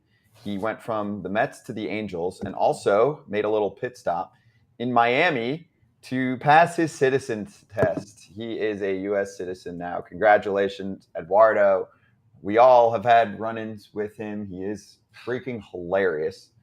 He's awesome. What a fit he's got on too, by the way. It is A+. That is. He knew it was going to get play. He knew it was going to get the run around on socials and everywhere else. So he plays to the crowd. You think they went to trade him and he's like, bro, I got to be in Miami. Like, super quick to take this thing. Like, oh, okay, yeah. Well, go play the game, go to Miami, then go back and play. Like, I wonder. He's not going to play every day, so. Yeah, but yeah, it's hectic. That's a hectic. That's a flight. That's a flight. It's worth it. For sure. Oh, for this? Absolutely. It's worth it. 100%. For this, for sure. So we're going to run a little citizens test, or at least a few questions from it right now while we wait for Jose Trevino to get himself set up. No, I did not. I don't know about. I can't speak for Kratz, but I did not look at the questions before, so I don't know. I didn't even look at the questions, but I'm going to be the host, so I'll get the answers. You don't look like a fool, just Kratz and I. Exactly. Yeah, I don't want to embarrass myself. By the way, before we get into this, happy birthday, Grimace. By the way, I didn't even know it was Grimace's birthday, but happy birthday. Oh, Grimace from McDonald's. Grimace, bro. Happy birthday, Grimace. Nah, you can't do that. They're not a Grimace sponsor yet. You can't do that. They are now. Grimace, it's not your birthday. Sorry. What? I Grimace. love cake. I'll celebrate. Have your people call my people, okay? And right now, my dude is Jose Trevino from the New York Yankees, the all-star catcher, joining us right now on FT Live. Jose, how you doing? And how you feeling? Because last time we spoke, minutes later, you went on the IL and you didn't tell your boys. Yeah, y'all don't get that kind of information yet, man. Come on, y'all know bro. that. Y'all know that. No, I'm doing good. How y'all? Good. We're great. Looks like you're a little frozen there. Yeah, we're better than your Wi-Fi. We're better than his Wi-Fi. The Yankees Wi-Fi hits again. Yeah, I mean, geez. my question is, you see how I did that, Kratzy? It got us off looking like a fool by talking about Grimace. Because Scott was about to ask us, like, what was the 14th state to join the union? Oh, we were supposed to know the answer, but instead we talked about Grimace and we got off those answers. Because Scott's like, oh, watch me. I'm gonna type away on my little computer thing, and so I don't have to answer the questions. Anyway, Jose Trevino's action. I need a new phone. I need a new phone. Wallet. I did. I literally just did because I was like, this connection's not going to be good. I'm just going to buy the Wi-Fi so Kratzy doesn't get mad at me. And I bought it. Now, I don't know. All right, we should be good. The AirPods looking like you must have some weird inner ears. That one AirPods looking like it's like you got the one sticking this way. You got the one like you got weird ears. I don't think so, but that's just how I put them in. No, you sound great. It's one of those things. I always think AirPods look like half-smoked Marlboro Reds sticking out of your ear. But anyway, he's got a lazy ear. He's got one like this. And one lazy ear. He's got a lazy ear. I got lazy eye. By the way, with the hotel Wi-Fi, real quick. Number one, if there's any bill, send it our way. We're super rich, so FT Live will cover it. Number two, Brzezinski's super rich. Got it. I'll send it a check out the career earnings for that bad boy. Number two, aren't you status? Because for me, like where you go to the hotels, if you're at one of the chains, they give you the free premium Wi-Fi. No, I don't look at it. They probably give it to us in our. They probably give it to us in our like envelope or something, like when we get our keys. But I was like, you know what? I'm just gonna pay for it right now. We'll be fine. You're a boss. You know what? Boss move. You know what? At the Park 55 in San Francisco, where they're at, I don't even know if they have Wi-Fi anymore because they've cut back so much on the cost. That, they're Park 55. Remember, you're not staying there. That's where we're at. Oh, okay. That's where all the teams used to stay. And we used to go at the Park 55. We had a tradition when I was with the White Sox. There was a Carl's Jr. across the street. So whatever time we get in, if it was like noon, 3 o'clock in the morning, me and Canerco would always go to Carl's Jr. and we'd buy the homeless people in the Carl's Jr. meals. And so that it would be like 20 of them. We'd just be like, okay, we're buying the whole homeless crew meals, and we'd get them all meals and go back to the Park 55 and get fat. I love it. I love that. Yeah, no, we're not at the Park 55, but that sounds like a fun story. That'd be something fun to do. We always stayed at the Nico, but you can find some in San Francisco or you can find some homeless people everywhere. So you need to be buying, because it's Grimace's birthday. You need to be buying everybody some milkshakes. Grimace from McDonald's. Everybody gets milkshakes today. Everybody, do it. Have it done, McFlurries. record it, send it to us. Hey, Jose, what's up with your boy Judge? Have you spoken to him? We know we got the reports this week and whatever. We're not going to get into the injury. You're not going to give us an injury update. I want to know more just about how he's feeling, because he's the captain. He loves to be out there. So the mental aspect of missing time. I mean, you just missed time, not significant, but how much this is probably killing him to not be on the field every day. Yeah, no, I don't want to speak for him, but like when I was missing time, or anybody that, loves this game or loves to play this game, anytime I miss time, it sucks. I don't want to miss any time. I like to play. I love to play the game. I love being out there. So, I can only imagine what he's thinking, but for the most part, he looks good. He's doing good. And whenever he's ready, he's ready. Of course he looks good. He always looks good. He looks good whether his toe hurts or not. But so I always ask this to everybody because I felt like it was something that I struggled with. Are you a worse teammate and dad when you're hurt or when you're struggling at the plate? I don't know. Probably hurt. Probably hurt? You just want to play. Because you just want to play. That's all you want to do is play. So probably when I'm hurt. Jose, Kratz said earlier, why don't you tell him what he should be doing while Aaron's out? Oh, yeah. We were talking about, like, Judge is out and, your offense, everyone, same rhetoric's always offense. I really think it should be between you and Higgy. You should pick up Judge's offense from now on. Like, I told Bregman came on, he had no stolen bases that night. Bag. You and Higgy need to get together. You guys need to do your handshake, whatever it is, like, sleepy, like high five, and just whatever your handshake is. And you guys need to pick up his offense. All right. So June 28th till the All-Star break. Okay. Oh yeah. You guys will get the All-Star break off this year. You're not going for your All-Star tour this year. Sorry to break it. You didn't get enough votes this year. But you guys need to pick it up. You and Higgy. Are you telling us or are you asking us? Oh, I'm telling you. I'm older than Higgy. I don't know if I'm older than you. You got any tips for me? Yes. Hit what do you got? And not the team. He's just talking about you. He was like, you. My catchers need to pick it up right now and pick up all of Judge's homers. It's time. Yeah, we'll definitely try that. We'll see if we can hit 30 home runs in 2 weeks. That'll be sick. Yeah, I'll tell you what, 15. Hey, if you do that, you'll be in the All-Star game. Absolutely, I'll vote you in. No.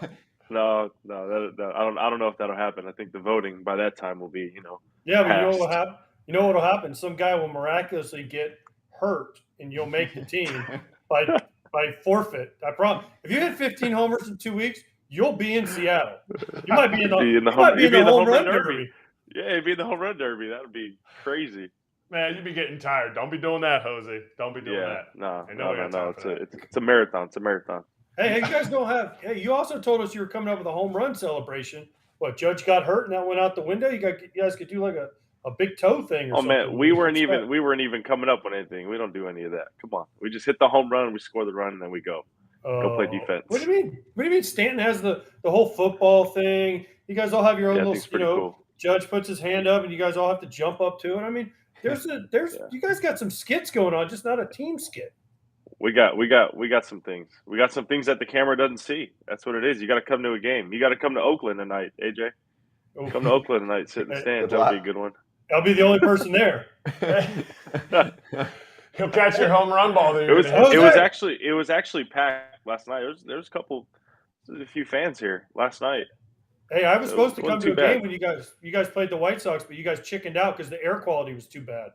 So I was actually supposed to be there. Wow. I was in New York coming to the game, and the damn sky was orange. So you guys were like, we're soft now. We can't play. Those players are. That was nuts. I actually played a game in high desert where ashes were like falling on my jersey, and then the next day they canceled it. But I remember in the California League playing in a game where the ashes were like falling on my jersey, and I'm like, this can't be good. No, and you played the whole game? Yeah, we played the whole game. We were playing against Lancaster. We were in Lancaster. I still remember. And then the next day, I think they canceled. They were like, "Yeah, that was really bad yesterday. So let's not do that." That's how minor leagues slowly kills you inside. Like it just takes parts of your soul, and like you're eating at Perkins restaurants, and the only saving grace of the minor leagues is you get to eat at Waffle House and nobody judges you. Like you're eating Waffle House all the time, any time of day. I remember we had a nice Waffle House in Hickory, North Carolina. I didn't go there as much. They had what was the name of that place? Takeout? Cracker maybe? Barrel. No. Is it called Takeout? In the north, in the east? No, I'm not remembering what it's called. Dude, Cracker I don't know if Barrel's it's called south. Takeout or something, but that's where people would go. That's where everybody would go. They'd go there. Yeah, I don't know. Cracker Barrel's in the south. Let's not get that confused. Wait, Cracker Barrel's down south. I want to circle back just for one more sec to the Homer celebration. Because, you guys have a lot going on. Do you like that other teams do that? Because now I would say at least 3/4 of the league has the whole skit running with props and, it's like synchronized. Yeah, that's cool. Do you like it? Cool. Yeah. Yeah. So whatever they feel like they want to do, I think it's cool. Like if someone can do that, like I heard that I was talking to Kyle Gibson, and he told me how they kind of came up with their celebration stuff and all that. So it's pretty cool how guys are kind of like, rolling into it and being like, all right. But I think the big thing about this is like you can't like force it. You can't force it. It just kind of has to like happen. So you can't be like, hey, this is what we're doing. No, it just kind of has to like, happen. I want Judge to come up with it. The home run celebration? Yeah. Man, Judge he's so perfect you can't be coming up. What I need you to work on is Giancarlo's bat flip. Is it sneaky the worst bat flip in the game? He's Which so one? perfect. Just go back and watch. When next game you're not playing and you're done your film, go back and watch all of G's bat flips. And you'll be like, man, you got such big muscles, but your bat flips are weird. Like I like when he grabs the barrel. Smokes one, grabs the barrel, throws it. I like that. That. Okay, you like that? All right. Yeah, I like that. I like that one. I like that one. I'm usually not worried about his bat flips. I'm usually worried about like how far the ball's going. So I'm afraid that it's going to destroy something out there. So I'm like, I need to go back and watch that replay. That's fair. Hey, Jose, Ian Hamilton coming back tonight. How excited are you? And do you love the word slambio as much as many Yankee fans? Sick. Yeah, no, it's pretty cool. The first slambio I've ever caught was Jose Leclerc. That was the first guy that I caught with a slambio. But yeah, Ian's got a nasty one. It'll be a good addition to our bullpen. Who's already doing well. He's jacked too. Is he too jacked to be a pitcher? Oh yeah, he's jacked. Yeah, he's jacked. Is he too jacked to be a pitcher though? Like some pitchers, you need a little like mass equals gas kind of thing. Like you need a little bear claws. No. He's a physical dude. He's jacked. He's a big dude. So the slambio is it just a pulled changeup? But if he gives a home run, No. like I don't know. Like at first, people were still throwing up changeup on the board when he would throw it. But now it's starting to like show like slider, and sometimes it'll show changeup. I think one time it might have shown like a cutter. So I don't know, whatever camera or computer they got going up there, it's like, picking up different kind of things. But like it's pretty nasty. It's pretty nasty. And he's got velo too. He's got a good fastball. So all that mixed in, it's pretty good. Yeah, everybody does. Speaking of nasty, since you're breaking all these injury reports for us, the New York Yankees, when's Rodon coming back? I don't know. What have you heard? You're our insider here on the Yankees, so we're counting on you to give us the exact date and time when he's going to pitch again. I don't know. I've got no inside information. I just know that he's feeling good. Okay, and then did you get to catch Wembanyama's first pitch? You did, right? That why you have your I Spurs did. shirt on? I didn't. I did not get to catch it, Kinger did. but I got to talk to him and meet him. Was it King? No, Schmidt. Schmidt got Piece to of talk. Schmidt? Piece of Schmidt. He didn't even catch it. He sucks. Yeah. Well, the throw wasn't too great. He needs to. Whatever. As long as he can shoot it and make it in the hoop, I don't care how he throws it. So. Hey, was he standing on the steps next to you, or you just Dude, Ken Rosenthal? How big is that dude? He's I mean, dude, massive. He's huge. He's looking over where that Merrill Lynch thing is, like over the dugout where Brett Gardner used to hit the top of the dugout. He's like looking over and like with ease. I couldn't believe it. He's a big dude. He's massive. See the biggest guy you've ever met? Yeah, for sure. What about his hands? I saw the picture of his hands Huge. with the baseball, and he check it out. So like when I went to go shake his hand, you know how like you give like a regular handshake, like a regular human handshake would be like, two hands. Yo, he knew that my hand wasn't gonna fit that big handshake. He like grabbed it like this, like he grabbed it like that. But he's super skinny, right? Like, who wins No.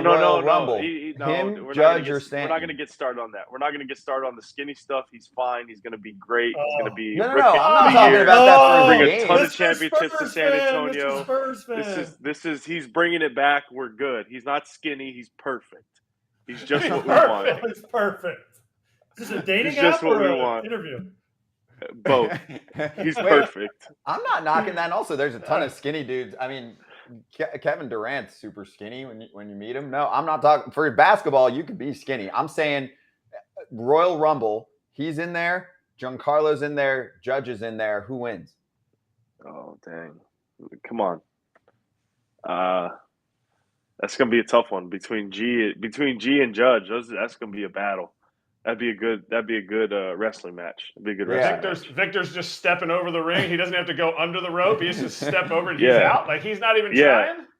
Yeah, no, he's gonna run around for a little bit, but they'll toss him out. They'll toss him out.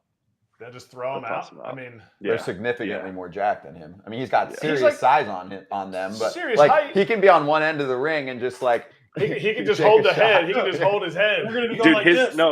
His hands were massive, dude. Like that's one thing I was like, dude, this dude is huge. He's a big dude. Like I think whenever you meet somebody like that, you're like, that's a lot bigger than what you look like on TV too. So he's big. He's a big dude, and he's gonna bring a lot of championships to San Antonio. And he's like 220. He's like 220 pounds. So he's only got like I think G's probably like 260, 265, and Judge is whatever he wants to be. I gotta check the board. I gotta check the board tonight to see that. But that's a good. That's a good. Yeah, that's around a good range. Is there any? When you're 7'7" and 220, that's a different set than 6'7" and 220.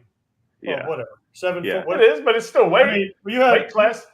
Yeah, but you had him, and then you had Jose. Like, dude, way down there. Like it looked like he was sitting down, and we were like face to face. Is that weird? Is that weird? Did you feel? Yeah, like... that's weird. What do you mean? That's not normal. I don't see especially that. Especially when he shorthand shakes you like you're a teacup. Yeah, he definitely shorthand shake me. I was like, you got good feel for that because that wasn't fitting. Like we weren't going to get that done. That wouldn't have been good. Was it like the old? Like if you've ever been over to Britain and they're like, oh, kiss my hand to ladies. It was like this. No, not like that. It was like to the side, like because nothing's like more that. awkward. Nothing's more awkward knew. though. Yes, kiss the ring. Nothing's more awkward though when you go to shake someone's hand and they don't give you. I can't do it because they don't give you their hand. They like. That's give what you I was expecting. They give you like AJ. The half. That's what I was expecting. It's so I was awkward. expecting that. I hate that. And he was like, I know this isn't going to work out for you. Let me just save this. And he just grabbed it and was like, nice to meet you. And I was like, yo. And then I saw the baseball in his hand, and I'm like, this guy would have a nasty splitter. What? That would be an unbelievable splitter. What do you think he could learn first? Do you think he could steal a base off of you first, or No. he could get a pitch by you. Oh, he's still base first. He wouldn't. I don't. By the looks of the throw, it was like But the length. Everybody's talking about like he's got to get up and down the court. That's going to be wear and tear, all that stuff. And I'm like, dude, he's going to take 3 steps and be under the basket. Like, what do you mean? It's not as much wear and tear as y'all think. So, I'm here defending him. I have to defend him here, for all. Yeah, these but you're non-Spurs in a fans safe from the space. Yankees. Jose, you're in Yeah. a safe space. Like I think he's going to be Yeah. incredible. I've seen plenty of highlights. He can handle the rock. I mean, we're talking about how huge he is, and he's Yeah, he can essentially a point guard. Wait, why? Yeah. Why do you feel like you have to defend him? Are you seeing? Because I'm not. I'm a big basketball guy, but nowadays with what we've got going on, I do not have much time to pay attention to NBA. Are there a lot of haters and trolls right now saying that he's overrated? There's a lot of haters and trolls that aren't in the game, and I think AJ and Kratzy know this. When you get recognized by your peers, I think that's better than getting recognized by the public. So like he's getting recognized by his peers, but the public is like, he's too small, he's not gonna last, all that kind of stuff. So Who wins? But I Who wins think he'll be fine. Who wins a championship first, Victor or Jose? Me. Hell yeah. Hell yeah. Better be Jose. Me for sure. He's got some learning to do. It's going to be a couple. I think he's going to win Rookie of the Year. He's going to do everything possible. He's going to do everything great. But I think the Spurs are like for sure at least a year away from being dominant. There's cap space. There's picks. There's trades. We got it all. San Antonio's back on the map, and he's got time. He's young as hell. One more on the Royal Rumble. That's never going to happen. But have you ever seen huge teammates wrestle? Not like real fight, like where they're just both huge. So I bring this up because this got a lot of play maybe a month and a half ago. Michael Lorenzen, who you've seen, he's super jacked, and apparently he said big dude. He never even does bicep curls. He's like, can't wait to do that after I retire. I'm like, dude, tragic. He's doing them. There are tanks on each side, and him and Amir Garrett were like, yo, when they were on the same team, they were like, let's try this out. And he basically said Garrett had him. Have you ever seen anything of that magnitude? Obviously, I'm assuming Judge and Stanton aren't the playful type to be like, hey, let's wrestle. No, but I definitely put Tommy Kahnle in that mix. Rodon's kind of a big dude too. So I don't know. Like, I would put Tommy Kahnle in there because Tommy's a kind of jack dude. Like, and he likes wrestling, so I think Andy's crazy. Andy's a little crazy, so it would like work out for him, where he would be like, "I don't care, like let's do it." I think me and Tommy are actually we're planning a trip to go to a wrestling event this off season, so we're just gonna go to a random place and show up and go watch the event. So, like a WWE or backyard wrestling? No, like WWE. Yeah. Oh, okay. Yeah, not Kimbo Slice. What are you talking about? Yeah. If you need the hookup, I got the belts. Okay, just let me know. Really? Yeah. So wait, AJ, tell him. He doesn't know though. Real quick, tell him. Dude, Google me, bro. I got belts for days, yo. I mean, Raw. I mean, I got them all. TNA, ECW, WWE, No way. Spinner. Dude, come on, bro. I've been in that. Jose, ring. get in the ring. Get in the ring. Beat the crap. Wait, who were you in the ring with? You look like an NWO guy. Oh. Yeah, you look. Oh hell guy. Yeah. Oh come on. Yeah, you look like a Wolfpack guy for sure. Oh hell yeah! Back in the day when Hall and Nash came over. Oh yeah. Yes. When I played in Salt Lake, every day I wore a red NWO shirt under my jersey. I love that. Yeah, of course. I love that. Oh, Jose, you're big enough. You're the Yankees All-Star catcher. If you can do a cameo in the ring, I'm telling you. AJ did it during his playing days. You don't even have to. You don't have to scrap around. I know the Yankees would freak out. Hey, back in the day, we had TNA when TNA was bigger. Kind of what AEW has become now is like TNA was the AEW back in the day. We had the TNA dudes come to spring training. Ozzie Guillen beat the shit out of one of them with a chair. That's awesome. The guy who I beat the year before, his name was Simon Diamond. Yeah. Huge Yankee fan, by the way. He in real life he is. He lives in Jersey, shocking. But when I hit him over the head with a home plate and we pinned him, and then the next year he acted like he snuck into our spring training. He came looking for us and he was talking shit. And Ozzie Guillen came up behind him and whacked him with a chair. By the way, it took Ozzie like 3 takes to hit him right because he kept hitting him wrong. So he kept having to do it. So there's video of Ozzie Guillen hitting this dude with the chair in the back, and it took 3 takes, by the way, because Ozzie couldn't hit him right. He kept swinging and missing.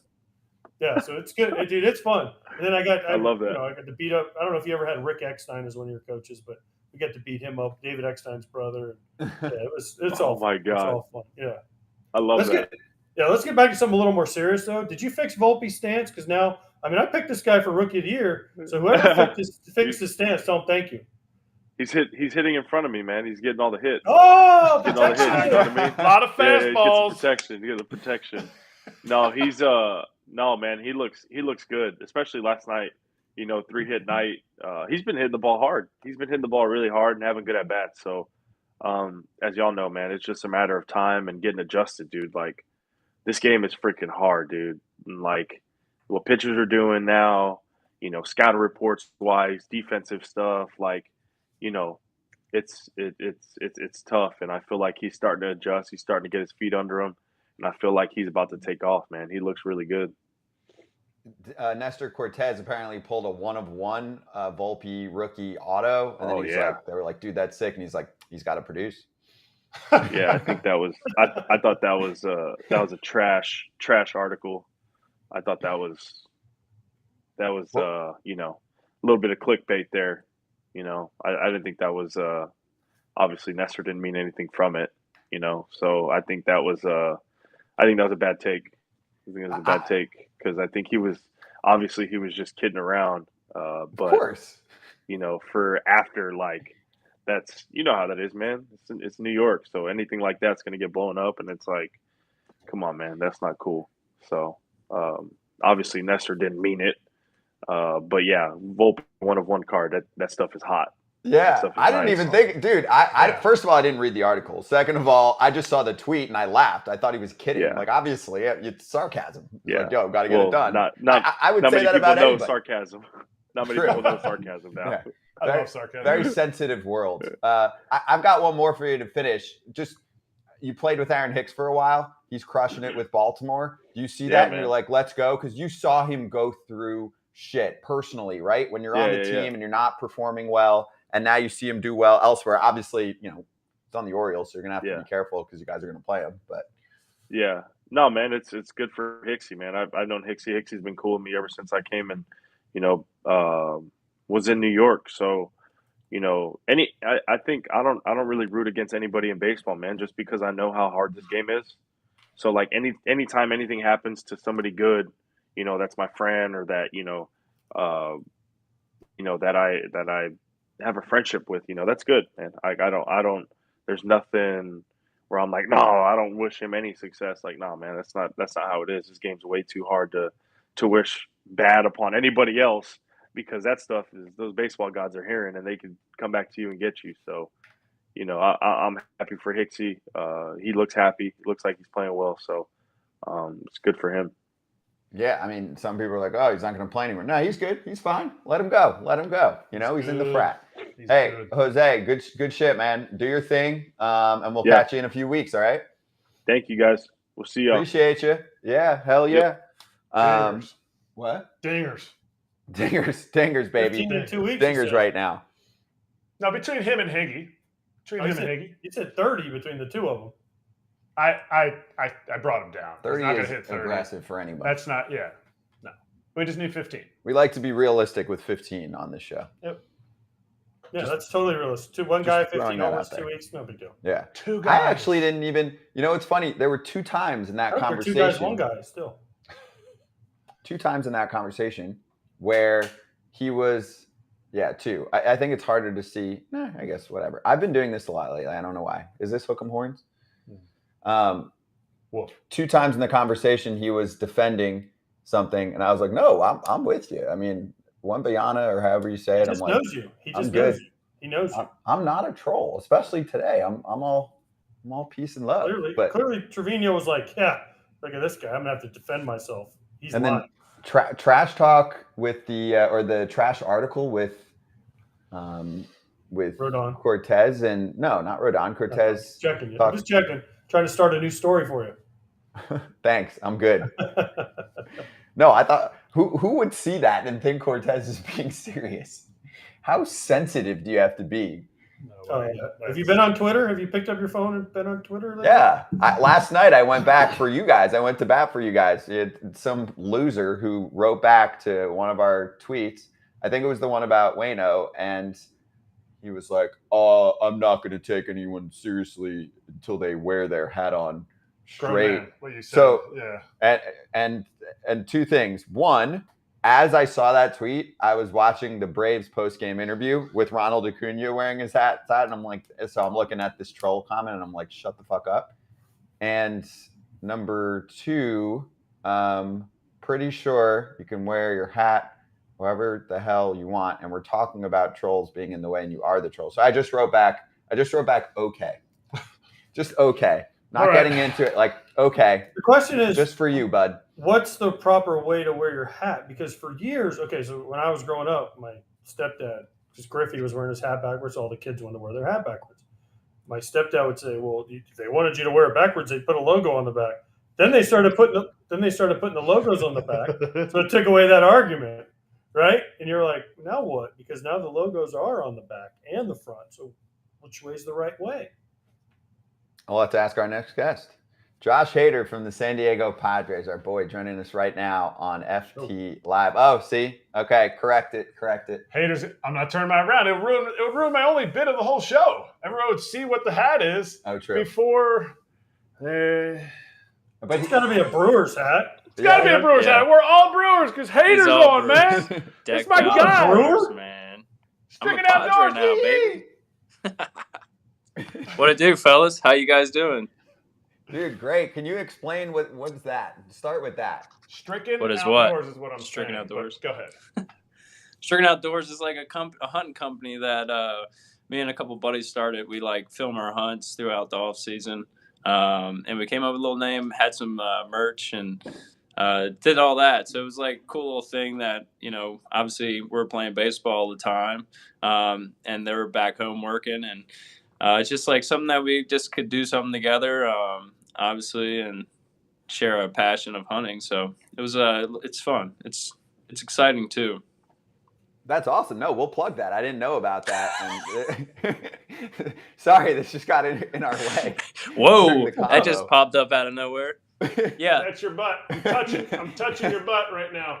Yeah, what's crazy is that if you go lower, I'm like off the ground by like 3 feet as well. Like, just like I felt like a little kid. Just like, oh, they didn't. Thank gosh, they didn't add that part in there.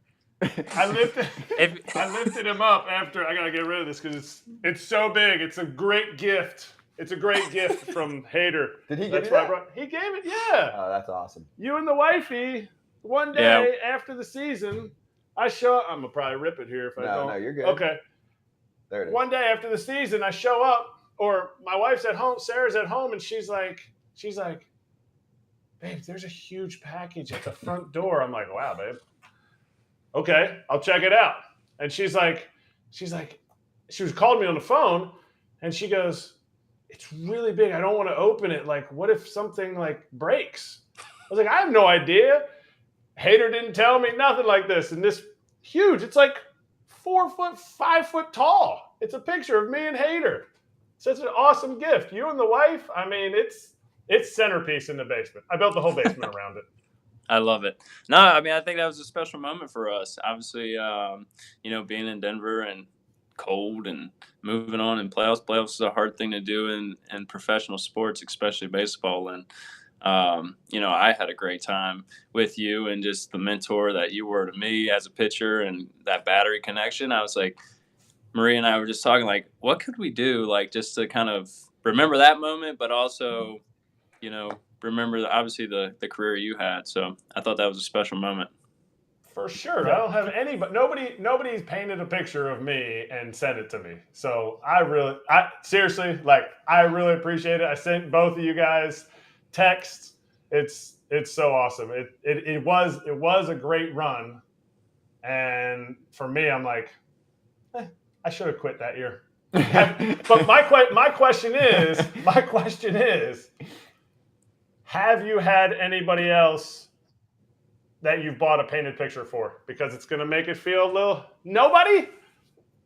No painted pictures, nope. Tell Maria thank you. It means even more now. Yeah, That's what we try to do, make it special.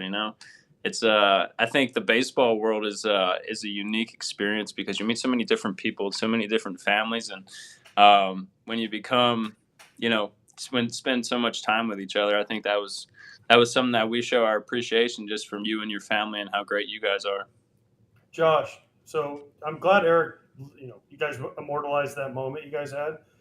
But you're mentioning families. You guys took me away from my family in that moment. So you owe me a painting now because I was actually on a flight because I did that series against Colorado. You guys spanked them twice at home, and then you flew out to Colorado, and we didn't have game 3. So I flew home, and I was flying to Colorado, and I'm looking at my phone on the plane, and it scores 4-0 in Colorado. And I text my producer, and I say, well, I don't have to go to Colorado. They're going to win. He's like, well, they're still in slam range. The lady shut the door.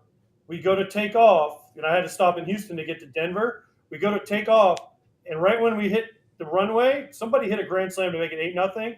And I'm like, can we stop the plane? I need to get off. I'm like, nope, too late. So I had to fly and spend a night in Houston. So now I want a painting of you and Kratz just because, I don't know. We'll get you a little one like this big. Perfect. Just a little tiny one. He can put it in his wallet. That's right. Yes, perfect size. That's exactly what we need. Can we get you to take your hat off because I want to see the flow? The flow is just chilling in the back, man. I don't drop the flow down until I'm on the field. That's the business side. This isn't business. This is chill. But yeah. You would think it'd be the other way around. Nah. Honestly, if it was for anything, I would cut it. I love it, but I hate it, if that makes sense. Well, why would you cut it? Relationship. Isn't it like that? It's your Lots thing. to deal with. Lots to deal with, man. It's like you gotta take care of it. It's just so much. You gotta get a haircut. I don't know. It's just too much work, but I love it. It took me too long to grow. It took me too long to grow it, and yeah. There's a force field around this thing. I love it. Josh, did you shine it? You called me. I did. I shaved it today. It feels so nice. Just touch it. Just touch it. It's nice. Nice. No, it is. That's I got nice. throue the force field. Josh, look, you need to appreciate angle, your hair. From my angle, Kratz, what's that movie Invasion from Mars? The egghead guy? That's what you look like because you're kind of tilted down. Because it's tilted down and it. Coneheads? Yes. No, not Coneheads. The cartoon. Mega Man. Yeah, that's it. Yeah, Mega Man. For your time, Scott. Anyway, Hater, Yeah, did you see that Bernsey cut his hair? And do you feel have you reached out to him about it? And do you feel like he could have sent me some of that and made a wig out of it? I'm sure he could have definitely made a wig out of it for you. Yeah, I saw it. I didn't message him because I knew we're no longer the Flow Bros anymore. We had a T-shirt that said Flow Bros, and he cut it off, and I was like, oh man, that's tough. It reminds me of the 2018 Corbin Burns when I met him in the dugout when he got called up. I was like, dang, that's Burnsy now. That's young Burnsy. Now we just need the Oakley glasses. That's why I asked him when he was on. I was like, dude, you gonna get those Oakleys back on? Because he has some thick frames. He was like Joe Paterno, like blind, like can't see anything. Yeah, I remember. Those things were the worst, though. He put me on the LASIK train, and I was like, thank gosh, because that was game changing. Yes, absolutely. Those things always fell off. Yeah, because because when I came up, I had them, and they would always fall off after I pitch, and then I got into the contacts, and he got, I think it was like 2019 or 2020, he got LASIK, and it was like, he's like, dude, it's life changing, and I was like, deal. That's career altering, isn't it? No, yeah, you can actually see the catcher's mitt. It's crazy. That's scary. It's scary that you pitched like before LASIK then. Do you think back and go, holy shit, how did I make it here with eyes that were not as powerful? Well, I think of it like, at nighttime, if I could barely see it, now if I got good vision, should make my game play a little bit better. And I think it did early on. Now it wore off a little bit last year, and then it started coming back. So it was all the vision. That's the last thing you want to hear or see is Hater throw a 99 to a hunch in Wrigley where the lights aren't quite good enough. And a side note, one time after he struck the last guy out in Wrigley, he goes, man, and he's never gets mad, never gets super excited. He goes, man, I just feel like I can throw the ball a little extra hard here. I don't know what it is. I don't think he's ever given up a run in Wrigley or anything like that. But when he looks in like this and he goes, squints, that doesn't feel good. You're like, Hater, we need to be sure, like, this is a 1. I'm definitely putting a 1 down. It is not a 3. Look, there is not, like, we got to make sure that vision is crisp, please, for the boys. Yeah, you can't be crossing up. Cannot be crossing up. Wrigley's actually my number two place to play at, man. There's something about Wrigley that I just really enjoy. Obviously, being like Milwaukee and that Chicago like rivalry, that was like the fans. They just add the atmosphere, and then obviously the history behind it. It's like, man, it's like you got to bring your A stuff. What's number 1? San Diego, man. San Oh, Diego. what a homer. Wait, but then Milwaukee's 3? And put me on the spot, man. I say, I mean, you can move it down. You're gone. They traded you. Like, I say top 5. Top 5. Okay. Probably. It wouldn't be my top 3, but I do love Milwaukee. There's something about that stadium that's, I mean, obviously the fans are really great, but I've never been as an opposing team or a player. So we'll see how they treat me when I come back. But I always love great memories there too. So it's always been a fun stadium, unique. It's like, it's cool in its own way. Are you getting that standing O? Are you getting that video montage? Are we going to get are we going to get one last one, whatever your skit was when you came out to take the mound, when you come out of the Padres bullpen? Are they going to stand up and cheer and do the whole deal? I don't know. That's what I'm saying. I don't know. Maybe I'll get a loud boo. Who knows? I'm just kidding. But are you going to get a pitch clock violation? Yeah, because the crowd's cheering too loud, you're gonna have to tip your cap. No, special permission. Pitch com. Can't hear the pitch com. Wait, can you get special permission? Can't take it out. I can't hear. You know, you can apply, which is ridiculous that it can't just be told to an ump before a game. Like, we have to go through this whole formal government process to get like an extra 20 seconds to acknowledge a crowd if you're coming back to a ballpark. But can you get a little extra moment if the crowd's freaking out when you're on the mounds? I don't know. We'll have to take that with Mr. Rob. Yeah, Mr. Rob. Mr. Rob. Oh, Josh, put a little request. While we're on the Brewers, you did get kind of surprisingly traded from there last year, maybe. So who's it going to be this year that they Burns, Woodruff, Yelich? I don't know. I am not sure. If it was me, I'd ride it out to the end of the year. But you know, I don't get paid to do those big boy moves. I get paid to stay on the field and do my job. So I would think they'd keep Burnsy and Yelly. I don't think they would trade. I mean, I don't know. We'll see. That's the crazy time about baseball is when you get towards end of July and they start making some deals. Do you feel that? Do you feel the same thing with the Padres? Like you're not quite there yet. It's like you'll go to the All-Star game. Sorry, you don't ever get any All-Star breaks because you're so freaking good. You always have to go to those games. But are you sitting there like are you sitting there in July 20th and like, oh boy, all right, trade deadline. Here we go. No, not at all. Not at all? I mean, even after last year where like it was kind of sneaky McSneakerson? I mean, I can't control it, right? So I don't worry about like things I can't control. I mean, if it's going to happen, it's going to happen. It's not like I'm going to get a heads up like, hey, you're going to get traded in 2 days. And then it's like more like 10 minutes. Hey, you just got traded now, and I'll get out of here. So it's not like I can change anything if I knew it anyway. So just ride with it.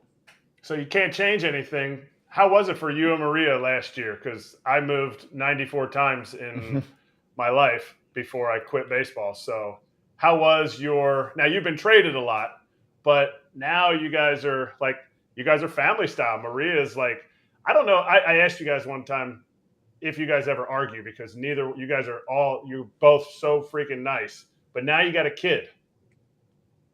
Is it Is there arguments now? Like, was there arguments? Like, wait a minute, you got traded? I'm not going. No chance. I'm staying at home. You go play the season. How was that? How was it like moving your family?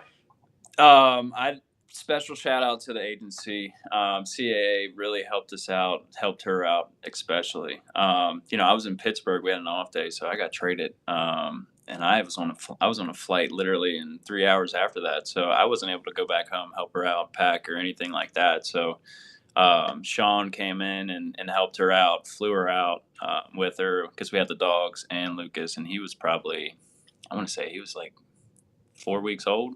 Yeah, he was. So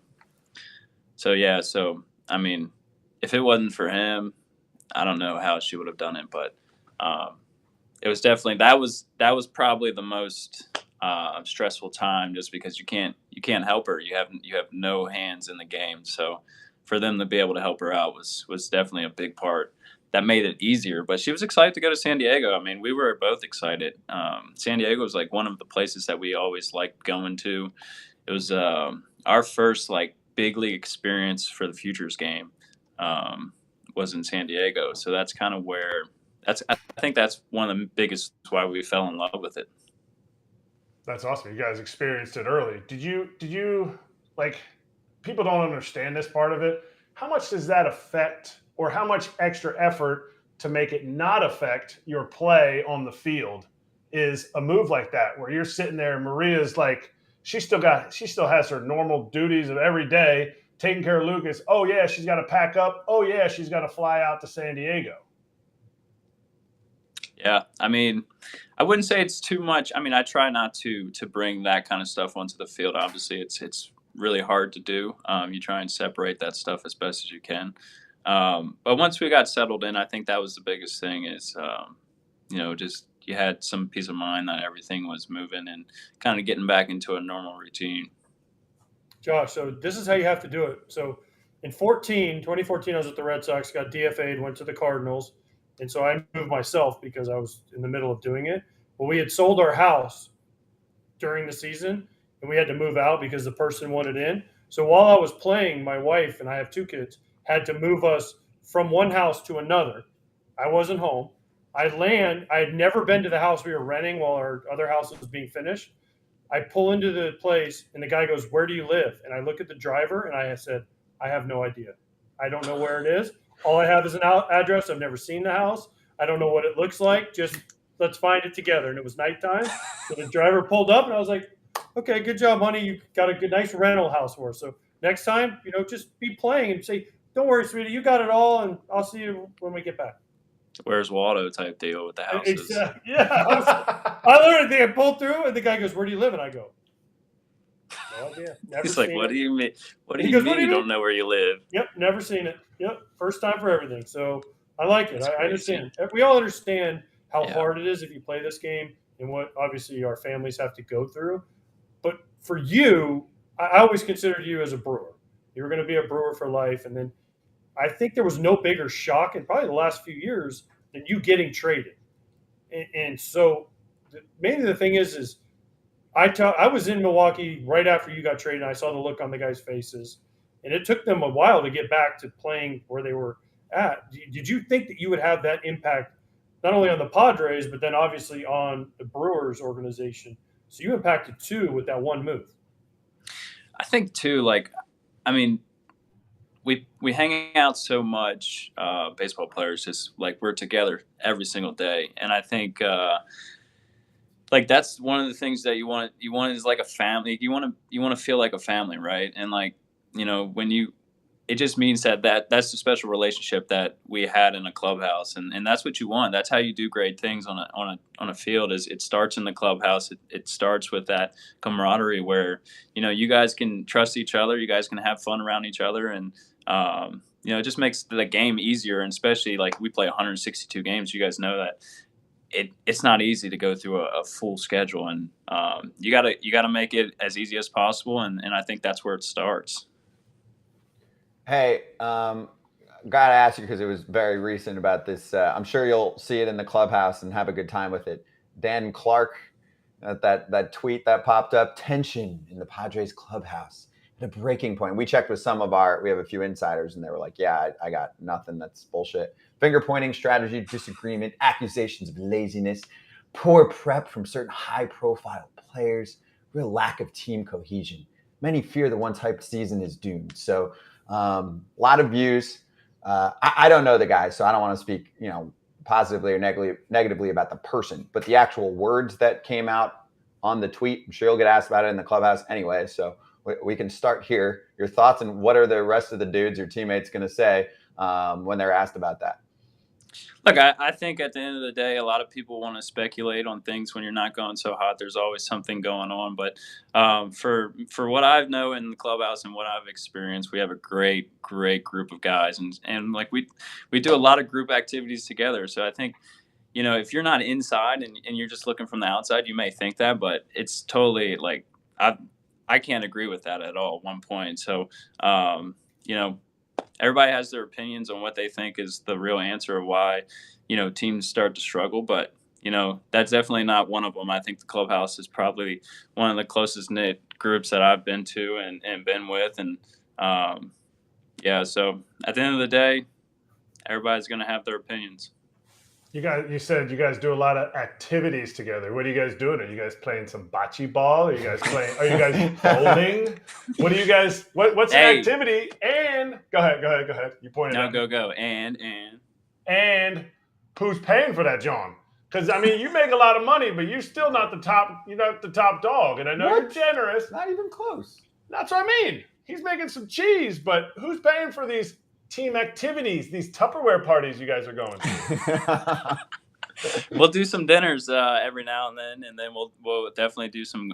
We've had probably about 5 on the road. So we've been playing a lot of golf. Golf has been probably one of the biggest activities that we've been doing. Actually, we had an off day here in Pittsburgh. We went to the museum, the Roberto Clemente Museum, which was beautiful. We had wine, pizza. Musgrove set that one up. So that was a lot of fun to get everybody out there and just see everything. This is the first time I've been there, and it was just unbelievable, all the stuff that they had there, and just learning more about Clemente. Just an amazing person, a human being, and obviously what he did for the game of baseball is top notch. So it was really cool to experience that. So Musgroves is paying for it? He paid for that one, yeah. And then, we got the head honchos. Everybody takes care of everybody. Darvish hooks it up, too, for dinners. We went to a place in Chicago. It was unbelievable as well. So, yeah, everybody takes care of each other. I think that's one of the coolest things about this team. It's not like one guy is paying for every meal or every golf event.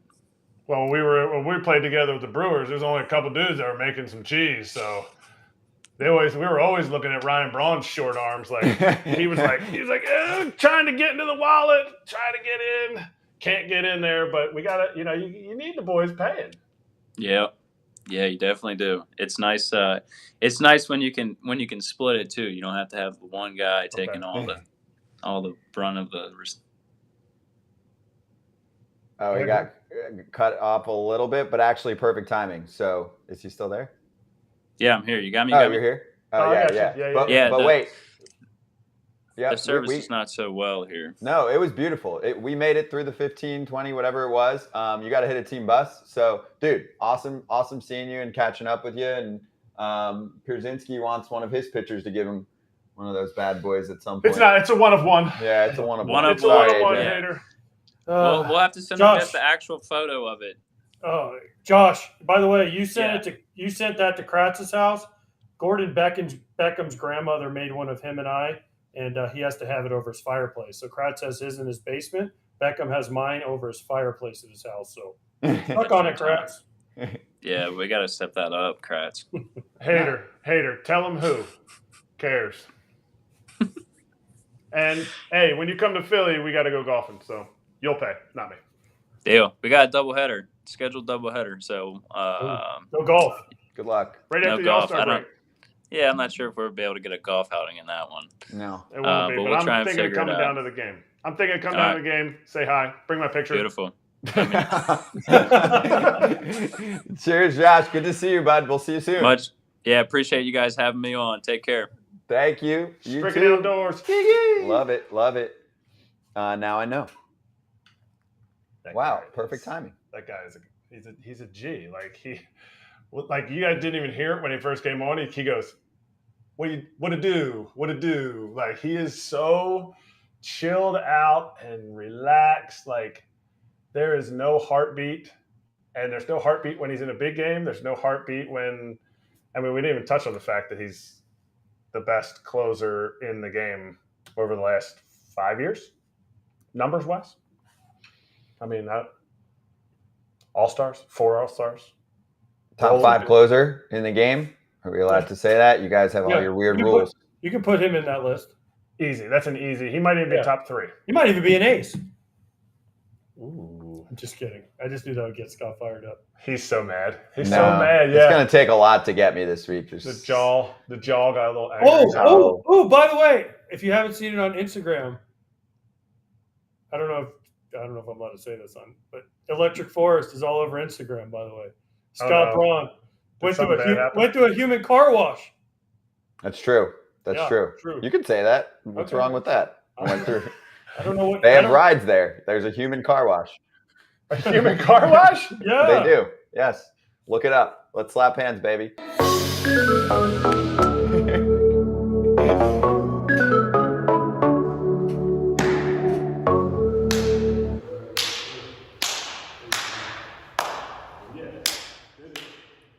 Wait, so what? Human car wash That's is why kind I of smell weird. so good. Is that what it is? I mean, we're sharing we're sharing an amplifier here. it's a human car wash. Yeah, and there was no liquid though in the car. It's a funny little gag thing. No, you don't get it. I'll send you. I'll have to say a video. I have a video. We can show it tomorrow on the show. That's why we do slap hands. Yes, closer on. There's this like massive. It's like called Dream Emporium. It's like a fun house, and it's enormous. It's bigger than all your houses combined, and that's a lot. And and every room has a theme. You know, it's like immersive experience. It's cool. They have stuff like that in New York. I had never done any of that before, and you go there and like it was nuts. It's like a mirror maze. It's like a mirror maze where you're like looking at, I don't know where to go, and you're like bouncing into stuff. There is everything. There was actually this was for AJ. There was a wrestling match. You just walk into one room and it's suddenly a wrestling match. And just people like you didn't know that you were getting into that room? No, you don't know where you're going. Like you just walk into rooms. I don't need to wrestle random people. No, you're not wrestling. You're watching a wrestling match. There's 2 wrestlers up there. They're playing to the crowd. The whole thing. You're just what? I can't jump in and get some. One of our friends went on the ring for a sec to take a picture for the IG. Got in fake trouble. They were like, no, and she came back off, but it's all good. No. Wait, I want to get this in there to continue this because we asked Hader about it probably before anyone else got to. So, and I don't know this guy, but apparently there was a secondary tweet from the dude Dan Clark. Tensions in the Padres clubhouse are rumored to have escalated even further last night after he had another poor performance. Some very open conversations followed. Yes. Air was cleared. But many feel the tension remains.